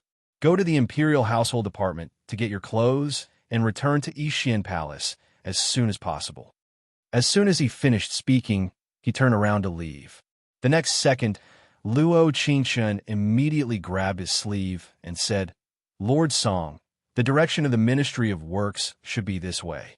That should be the direction of the Cold Palace." Song Namo immediately retracted his hand and hurriedly said, "I'm sorry. I went the wrong way." In the blink of an eye, he walked out of her line of sight with quick steps. Luo Qingshan was still in the same place. She couldn't help but chuckle. Chapter 29:07. It seemed that she had inadvertently walked into Song Namo's special zone. In the past, the male leads she had met were domineering, gentle, black-bellied, arrogant, everything. But she had never met such a pure person. She was completely blank when it came to emotions. He was clearly so outstanding, but he was still a modest young master. In this vast imperial palace, the front court and rear court were filled with scheming and scheming. Song Namo's appearance was like the bright moon in the starry sky. So special. The next morning, Luo Qingshan woke up early and went to the main hall to pay respects to Consort Ro. Although she didn't like this feeling, she still had to abide by the rules of the palace. "His Majesty is inside. What do you want to do?" Vanilla stopped her in an instant, her tone and attitude very bad. Luo Qingshan frowned slightly and said, "I came to pay respects to Her Majesty, but you stopped me outside. Then don't blame me for not understanding etiquette." "Humph!" Vanilla snorted and said, "I know what kind of person you are. There's no need to put on an act in front of me." When the other young maidservants heard this, they all looked at each other in dismay. Vanilla relied on Consort Ro's favor in Yixian Palace and was indeed arrogant and despotic. Normally, she would bully people quite a bit. Thus, no one dared to say anything, but they also didn't want to say anything in agreement with her. The attitude of a petty person. Luo Qingshun nodded slightly, a cold light flashing through her eyes. Vanilla was stunned. Then she looked at her with a face full of anger. She raised her hand and was about to slap her. Luo Qingshun snorted coldly. She wanted to catch her wrist, but she didn't expect Song Nanmo to be one step ahead of her. Vanilla, what are you doing? Song Nanmo frowned slightly, a reproachful light flashing through his eyes. Song. Official Song. Vanilla's eyes instantly reddened, tears about to fall. It was as if she had a stomach full of grievances, but had no way to vent them. If elder sister knew that you bullied a new palace maid like this, she would definitely be angry. Song Nanmo let go of her wrist, a trace of coldness in his eyes. Vanilla immediately bowed and said, "This servant knows his mistake." Song Nanmo did not respond. Instead, he looked at Luo Qingshun and said, "Qingshun, come with me." Song Nanmo could clearly feel that when his eyes fell on Luo Qingshun, they would become especially gentle. Furthermore, it was accompanied by rapid heartbeat, rapid breathing, and blushing ears. Hiss! All the palace maids present sucked in a breath of cold air. Vanilla's eyes were about to pop out of their sockets. Song Nanmo was consort Ro's younger brother and the emperor's close friend.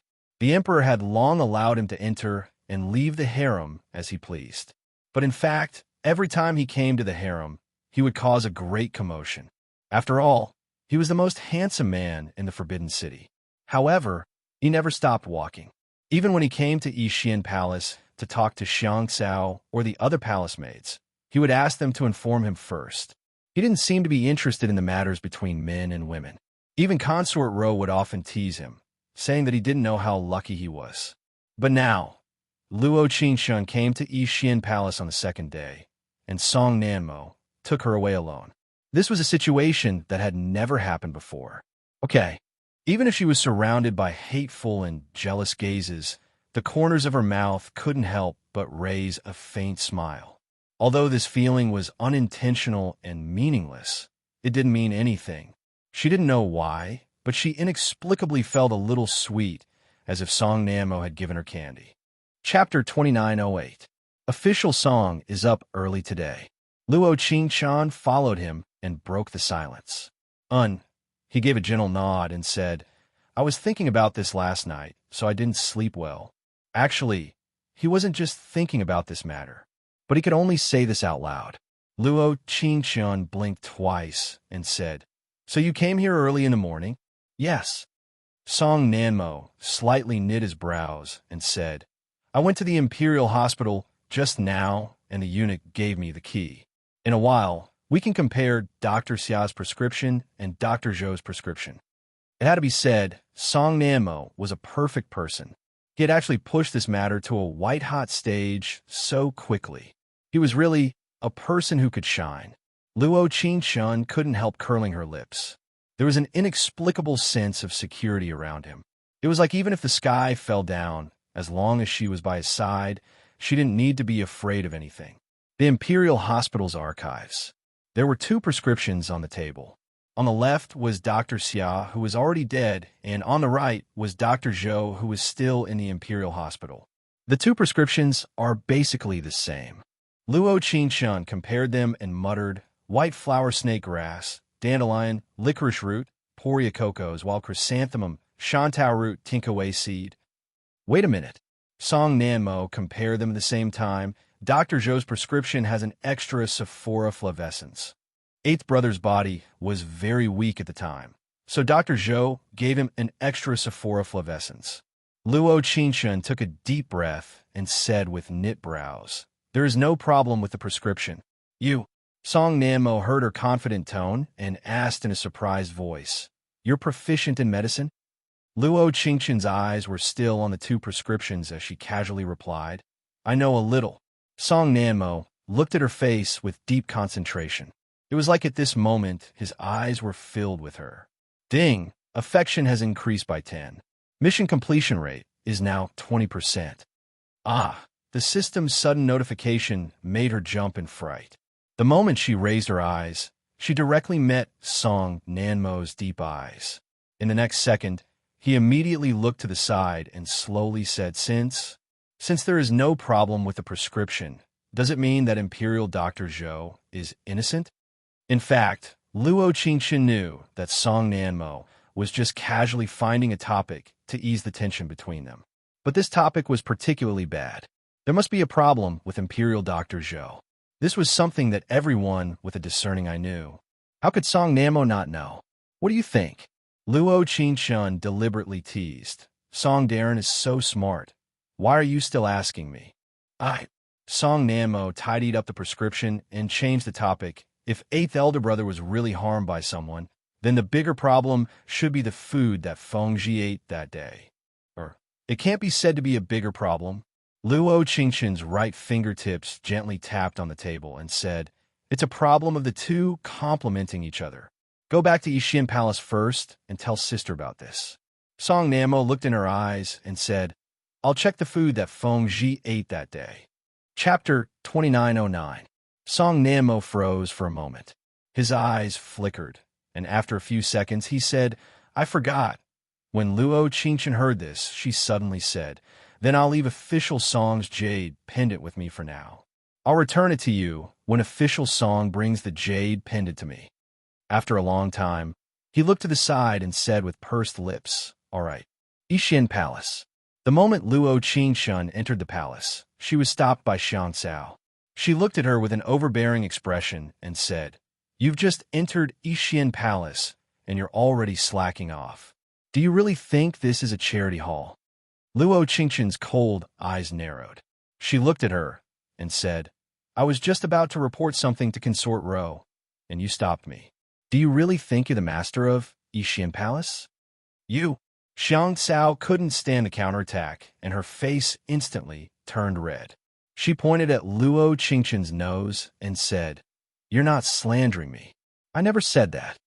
I don't know if you said it or not, Luo Qingxin sneered and said, but your ability to turn right into wrong is unparalleled. Has Qingxin returned? When Consort Ro called her name, Xiang Cao's expression became even uglier. The palace maid Susu hurriedly walked over and said, Qingxin, Her Highness wants you to go in. I know. Luo Qingxin raised her right hand and pushed away Xiang Cao's arm that was blocking her and said, Excuse me. Xiang Cao angrily glared at her and stomped her foot, saying, Just you wait. I'll tell Her Highness the Empress that you're slacking off. As she said this, she wanted to follow Luo Qingxin into the inner room to see Consort Ro. Little did she know that Susu would directly stop her. Susu, what are you doing? Do you also want to step on my head? No. Susu timidly took a step back and angrily said, Her Highness said to let Qingxin go in alone. Xiang Cao was shocked and said in disbelief, What? In Yixin Palace, Consort Ro doted on her the most. No matter how bad her temper was, Consort Ro almost never punished her. It was precisely because of this that she was able to do certain things with ease. Sister Xiang Cao, this is Her Majesty's order, Susu said in a low voice. This servant doesn't dare to disobey. Tisk. Luo Qingxin looked at the resentful Vanilla, and her lips curled into a faint sneer. She didn't say another word, but the exchange of gazes already represented her absolute victory. In the inner chamber, Luo Qingxin knelt down and bowed. This servant greets Imperial Concubine Ro. There's no need for that. Consort Ro shook her head and said, Just be polite like them. Yes, Your Highness. Consort Ro gently nodded. Looking into her eyes, she asked, You went to the Imperial Hospital with Nan Mo this morning, right? Yes, Your Highness.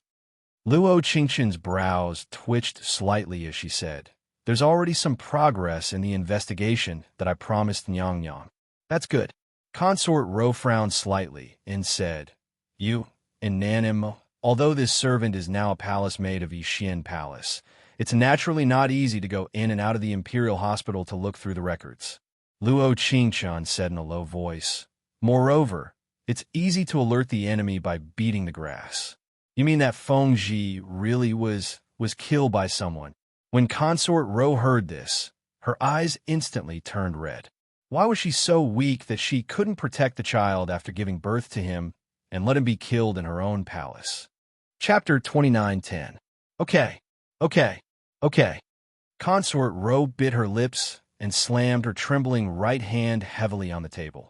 I'll give you all the rights to investigate. If Feng Ji is really harmed by someone, I won't let him go even if I die. Your Highness, please calm down. Luo Qingshan frowned and said, this is a serious matter. If the prince is murdered in the Forbidden City, it will be a serious crime that will implicate the whole family. You mean the person who wants to kill eighth brother must be of high status? Luo Qingshan's eyebrows moved slightly. If we can't succeed in one fell swoop, I'm afraid that not only will we not be able to avenge eighth brother, but your Highness will also be targeted. Then what should we do?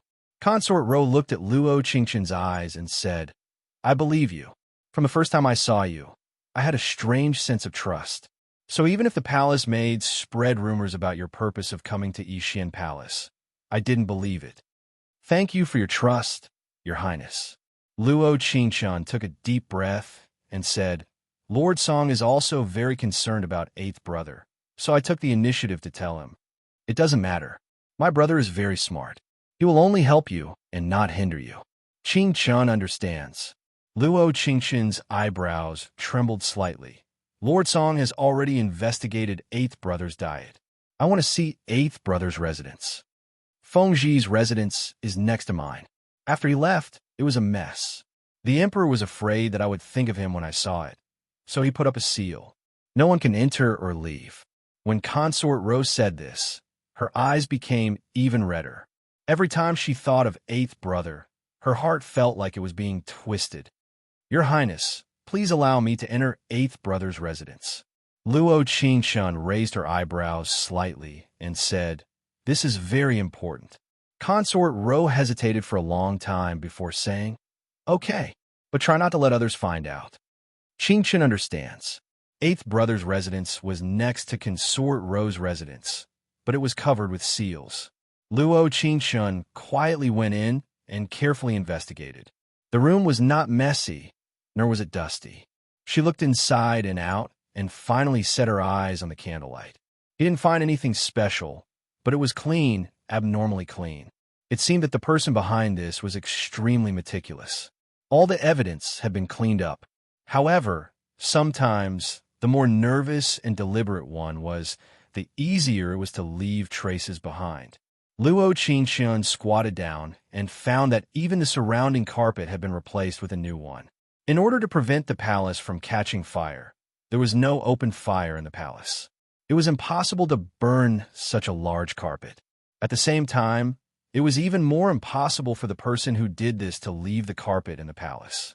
Could it have been sent out of the palace? Luo Qingshan frowned slightly. Little Akge had not passed away for a long time. If they went out of the palace to investigate, they should be able to find out where the carpet was. After all, if someone deliberately changed the carpet, it meant that the original carpet must have left evidence behind.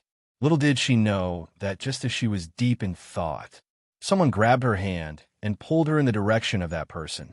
Ah! Luo Qingshan was stunned for a moment.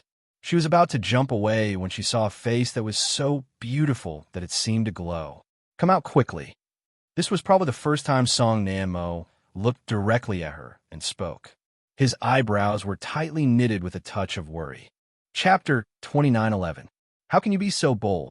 Song Nanmo furrowed his brows as he looked at her. How dare you remove the seal that was personally put up by the emperor? Do you know that you will be beheaded? From the beginning to the end, Luo Qingshan looked at him with a cute and harmless expression. After a while, she said, Lord Song, the news of me seducing you has spread like wildfire in the palace. Now that you're grabbing my wrist like this, I won't be able to clear my name even if I jump into the Yellow River. Ding! Affection has increased by 10. Mission completion rate is now 30%. In the next second, Song Nanmo nervously let go of his hand and looked away. I'm sorry, I was rude. Actually, Song Nanmo didn't know what was wrong with him. He was modest and courteous towards the admiration of the palace maids and the appreciation of the daughters of the princes and ministers. He had never overstepped his boundaries. But now, facing this little palace made in front of him, he couldn't control his emotions. It was as if the thoughts in the depths of his heart made him unable to control his actions. Oh, so it's like this. Luo Qingshun slightly raised her eyebrows, the corner of her mouth raised into a faint smile. I thought that Lord Song held my hand just now because you like me. At this moment, Song Nanmo abruptly nodded his head and looked deeply at her with his pitch-black eyes. Luo Qingshun blinked, and he blinked as well. Then, he cleared his throat and changed the topic. I checked Feng Zhi's diet that day. Everything else was the same as usual, but there were dried fruits and candied fruits. Dried fruits? Luo Qingshun slightly frowned. What kind of dried fruits? Durian dried fruits. Song Nanmo looked at her worried expression and sighed. I know what you're thinking. Although there's no benefit to eating durian dried fruits and bitter ginseng, it won't take little Ji's life. But on the day when there were more dried fruits and bitter ginseng, little Ji's condition took a turn for the worse. Luo Qingshun slightly nodded. It's definitely not that simple. Song Nanmo's eyes lit up as he said, You mean that maybe it's not just the two that complement each other? Just now, I found that the candlesticks in little elder brother's bedroom were wiped very clean, and even the carpet on the ground was changed. Luo Qingshun thought for a while and said, I have to go out of the palace and go to Lilikang to look for this carpet. Little Ji's room is usually lit with red sandalwood incense. What do you think is wrong? Song Nanmo's eyebrows trembled as he said, It's not safe for you to leave the palace alone. I'll go with you. No, I'll go alone. Luo Qingshun looked at Song Nanmo and said, Now that we are investigating this matter so frequently, it will definitely make the perpetrator nervous. He will definitely take action. You can stay in the Forbidden City and protect Her Majesty. But, Lord Song, I'll leave the rest to you. Luo Qingshun took a step forward and said, Be careful of Xiang Cao. Last night, I saw her communicating with a palace made from the Flying Flower Palace. The Empress? Luo Qingshun made a gesture and said, There's no evidence at the moment. If it's really the Empress, it'll be more difficult to avenge little Ge. A life for a life. Murdering the imperial heir is a serious crime. Song Nanmo's eyes became cold at this moment. She had seen him so many times since she came here, but this was the first time she saw him show such an expression. In public, he was an upright person. Naturally, he couldn't stand the murder of his youngest son. In private, Feng Zhi was his nephew after all. Chapter 29:12. Don't worry.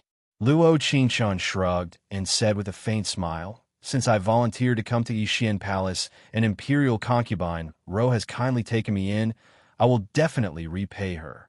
If you leave the palace alone, I should. His words wavered slightly. It's not appropriate. I'll send someone to go with you. No need. There are too many people. Luo Qingshun shook her head. Just wait for me to come back. As soon as her voice fell, she turned and walked towards imperial concubine Ro's room. Song Nanmo panicked and did not control his emotions well.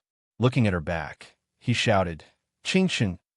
Luo Qingshun pursed her lips and a smile that was difficult to hide appeared on her lips. Turning around, she asked, What is it? I'll wait for you to come back. Song Nanmo's brows furrowed, and he said with a heavy expression, Come back safely. Luo Qingshun gently nodded with a warm smile. At the same time, Flying Flower Palace. Palace-maid Qing Lan said, while serving tea, Your Highness, Imperial Concubine Ro already has suspicions about Eighth Brother's world. What should we do next? What should we do? The Empress picked up the teacup and took a sip. Back then, everything was done cleanly. There is no need to worry now. Without any evidence, could it be that they want to frame this one? Your Highness is right. Qing Lan raised her brows and said, But that palace maid used to be someone from Lixi's palace. If Imperial Concubine Li sets us up, it might be troublesome, palace maid? The Empress frowned and said, Isn't Nanmo the one investigating this matter? Lord Song seems to be assisting from the side.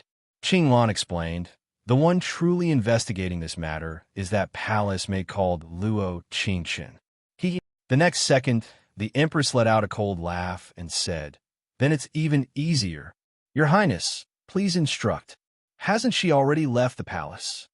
The Emperor's cold eyes narrowed, and her lips curled into a faint smile. Since she chose to leave, then make sure she never comes back to the Forbidden City. It just so happens that the Emperor went to Qingdang Temple to pray for the Empress Dowager. This one has the final say in the palace. Yes, Your Highness. This servant understands. After receiving Consort Ro's permission, Luo Qingshun changed her clothes and left the palace. Lilikang was quite a distance away from the Forbidden City. When Luo Qingshun arrived at Lilikang, it was already evening. She was soon able to learn the whereabouts of the carpet from the waiter, thanks to the proper payment. That day, the manager brought back a particularly gorgeous carpet. I thought it was expensive, but she actually told me to throw it away and throw it as far away as possible. Luo Qingshun frowned and said, "Did you lose it?" "Of course." The shop assistant said, "The manager has a bad temper. If I don't throw him away, I'm afraid I won't be able to continue working here." "Where did you throw it? Isn't there a forest full of swamps near Qingdang Temple?" "I just threw it here." "Do you remember where it is?" The shop assistant thought for a moment and said, "I don't dare to go too deep either. It should be the forest in the east. I ran away as soon as I threw it. No one has entered that place for decades, so it should still be there." "Thank you." Luo Qingshun placed the silver on the table and said, "Little brother, please don't tell anyone about what happened today. I took the money to eliminate the disaster." The shop assistant weighed the silver and said, "Miss, don't worry." Luo Qingshun didn't dare to waste time and immediately walked towards the forest. Chapter 29:13. In the woods not far from Qingdang Temple, the air was filled with miasma. Coupled with the bad weather tonight, the surrounding scene was even more unclear. Luo Qingshun suddenly regretted it. It was not easy to find a blanket in this weather. If she had known, she would have come during the day. However, there were too many people during the day, so it was more inconvenient. So she felt that she had to do it at night. In the east, there was a swamp in the woods. If she had not known this place in advance, she was afraid that she would have fallen into the mud.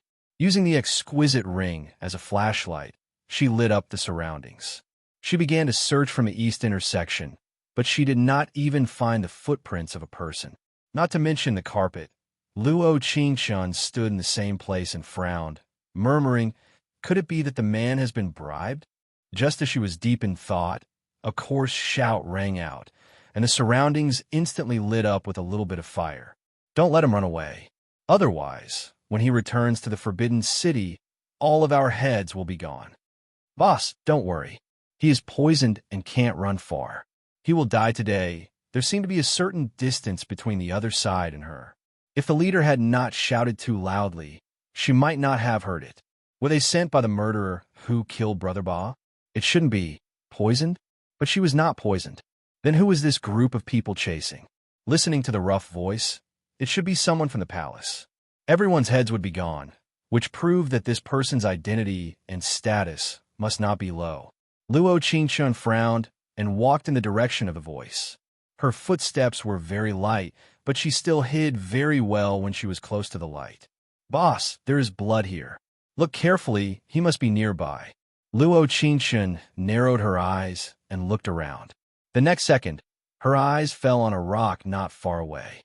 If he wanted to hide in this place, it was probably the only place left. Found. Just as Luo Qingshun was about to move in the direction of the rock, one of the men in black found her at the same time.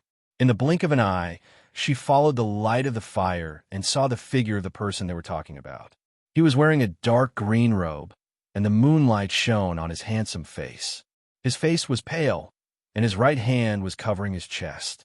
There was a faint trace of blood at the corner of his mouth. However, his aura was different from that of an ordinary person. It was as if just by standing there casually, his entire body carried the aura of a king. "You can't run." The leader of the group held a broadsword and said in a rough voice, "This world should change its master." Luo Qingshun's heart trembled slightly. Change of ownership, change of ownership, change of ownership. She closed her eyes and began to recall her days in Shi Palace. Imperial concubine, Li could not be considered to be favored. Thus the emperor did not come to Shi Palace very often. as servants. As long as the emperor came, imperial concubine Li would have them withdraw, unwilling to allow them to see the emperor. Because of this, in the world of the body's original owner, imperial concubine Li hated the palace maid that she had raised for many years because of the emperor's drunkenness and did not hesitate to demote her to the laundry department. Your Majesty. In the next second, Luo Qingshun suddenly opened her eyes and muttered unconsciously. The youth in front of her that was being attacked by over 20 men in black was actually the current emperor. That will depend on whether or not you have the ability. A cold voice sounded, carrying with it the aura of an emperor. Although he had been poisoned, he did not retreat in the slightest. Chapter 29:14. In the next second, before she could react, the leader of the black-clothed men roared, "Attack!" Luo Qingshun did not have time to think. She casually tore off a piece of cloth from the brocade on her body and used it as a veil to cover her face. It was rumored that the current emperor was extremely smart. If she could still remember his appearance, the emperor must have an impression of her. This was one of the reasons. Since these black-clothed men knew her identity, then they must be people from the palace to a large extent. It was possible that they were nobles, generals, and ministers. This was the second reason. Therefore, before she could figure out what was going on, it was better for her to hide a little. The sound of a long sword being unsheathed was heard. Without saying a word, Luo Qingshun appeared in front of Fengyu with the Fengwu sword in her hand, as if she had descended from the sky. The current emperor, the man who always had countless power in the Forbidden City, actually needed someone to save him one day. Who are you? Are you courting death? The leader of the black-clothed men seemed a little anxious. After all, this was a desolate mountain. If a person suddenly appeared with a weapon, it was inevitable that a second person would appear. They were trying to assassinate the emperor. If they were exposed, it would be a felony that would implicate their entire family. Don't look, Luo Qingshun sneered and said, I'm alone.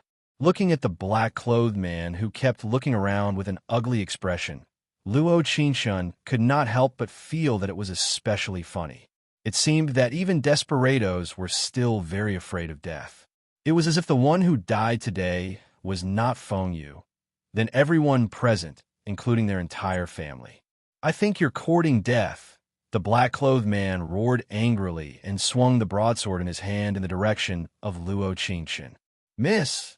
Fengyu grabbed her sleeve and wanted to pull her behind him. Little did he know that the moment his hand touched her sleeve, Luo Qingshun used a small qinggong to face the enemy head-on. This was the first time she had faced someone she had never met before and directly took his head. It was not because she was cruel and did not give them a chance, but because these people knew very well in their hearts. If Fengyu did not die here today, then they would die here. Therefore, even if they fought to their last breath, they would not back down. Luo Qingshun probably understood this point, so she killed them in one move and showed no mercy. Hiss! The black-clothed men present saw their leader's head fall off just like that, and everyone sucked in a breath of cold air. The other party's movements were so fast that they did not see it to see him clearly. Who are you? Who I am isn't important. The important thing is, Luo Qingshun said with a cold laugh. Will you stop? No, it's impossible for us to stop. Another black-clothed man stood up and said, Now that the leader is dead, everyone listen to me. Kill this unknown person and Fengyu together. We have no way out. They have to die. Let's attack together. There are so many of us. Why should we be afraid of them? Hee. Luo Qingshun couldn't help touching her ear when she heard these bold words and said, I say, can you guys stop? Can you all come together? I won't hold back, and you don't need to. Kill. In the blink of an eye, a group of people charged forward. Luo Qingshun narrowed her cold eyes, and in her white clothes, she passed through the black-clothed people with the Phoenix Dance sword in her hand. Seeing blood, she moved very quickly. In a short while, there were only a few black-clothed men left. Chapter 29:15. However, she did not realize that Fengyu, who was poisoned, had been kidnapped by the remaining 2 men in black. Fengyu's expression was still very ugly, but his deep eyes were filled with unknown emotions. At this moment, they landed firmly on her body. You don't come over. If you come over again, I'll kill him. One of the men in black threatened in a trembling voice. His feet were already trembling uncontrollably. If it was an ordinary threat now, Luo Qingchen would not be afraid at all. After all, such a nervous person proved that he had not completely let go of life and death. He was afraid of death. Luo Qingchen eliminated his accomplices too quickly. She let him know that if he did not take action, he would probably report to the king of hell like them.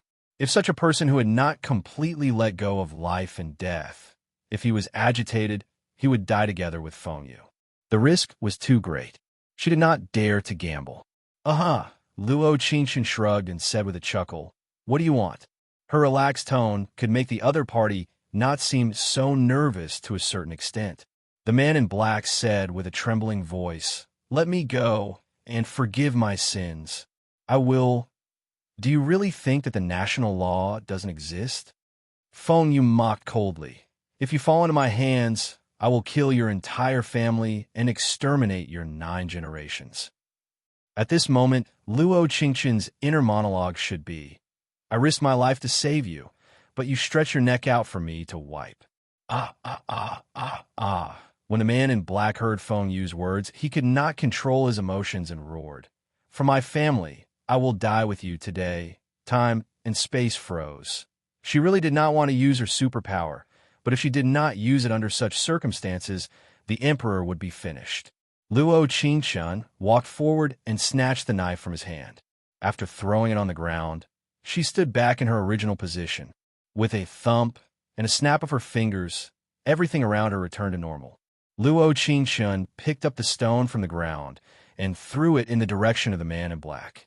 With a blood-curdling scream, the 2 men fell to the ground. Luo Qingchen quickly came to Feng Yu's side. Without saying a word, she held the Phoenix Dance sword and slit their throats. "Are you okay?" Luo Qingchen looked at Feng Yu's probing gaze, and a trace of doubt flashed across her eyes. With a dong sound, Feng Yu had only said one word before he fell in her direction. Hey. Luo Qingchen used all her strength to drag Feng Yu to the cave behind the rock and asked the system for the antidote. Ding, 500 exchange points has been taken for 1 antidote. According to the system, as long as there was an antidote for a poison, it could be exchanged. However, if it was a poison without an antidote, then it would be impossible to exchange for it for a long time. Luo Qingchen carefully fed Feng Yu the antidote and took out the medical kit to bandage his wound. There were many small wounds all over his body.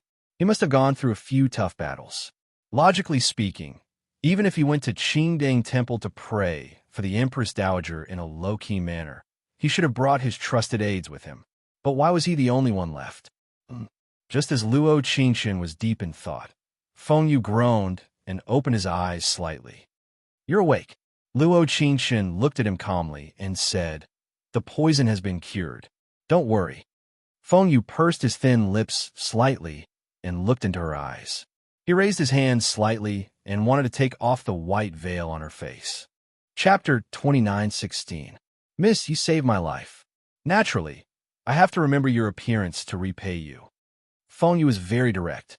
He had called himself "I just now," so he naturally knew that Luo Qingchen knew his identity. He admired her. To a certain extent, it was not because she was 1 against 10, but because even under such a dangerous situation, there was no fear in her eyes. "I do know that you are the current emperor."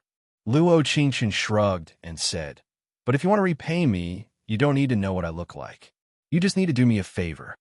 When Feng Yu heard Luo Qingchen say this, the expression in his eyes clearly changed. Sure enough, everyone in this world who got close to him had a purpose. No one was an exception. Do you want gold, silver, jewelry, or an important position in the palace? Or to enter the palace as an imperial concubine? Feng Yu narrowed his eyes, and there was a faint light between his brows. It was hard to see it clearly. He. Luo Qingchen sneered and said, "I'm not as perfunctory as the emperor." Feng Yu narrowed his eyes, and a trace of doubt flashed across his eyes as he looked at her, and said, "Then what do you want?" Luo Qingchen thought for a moment and said,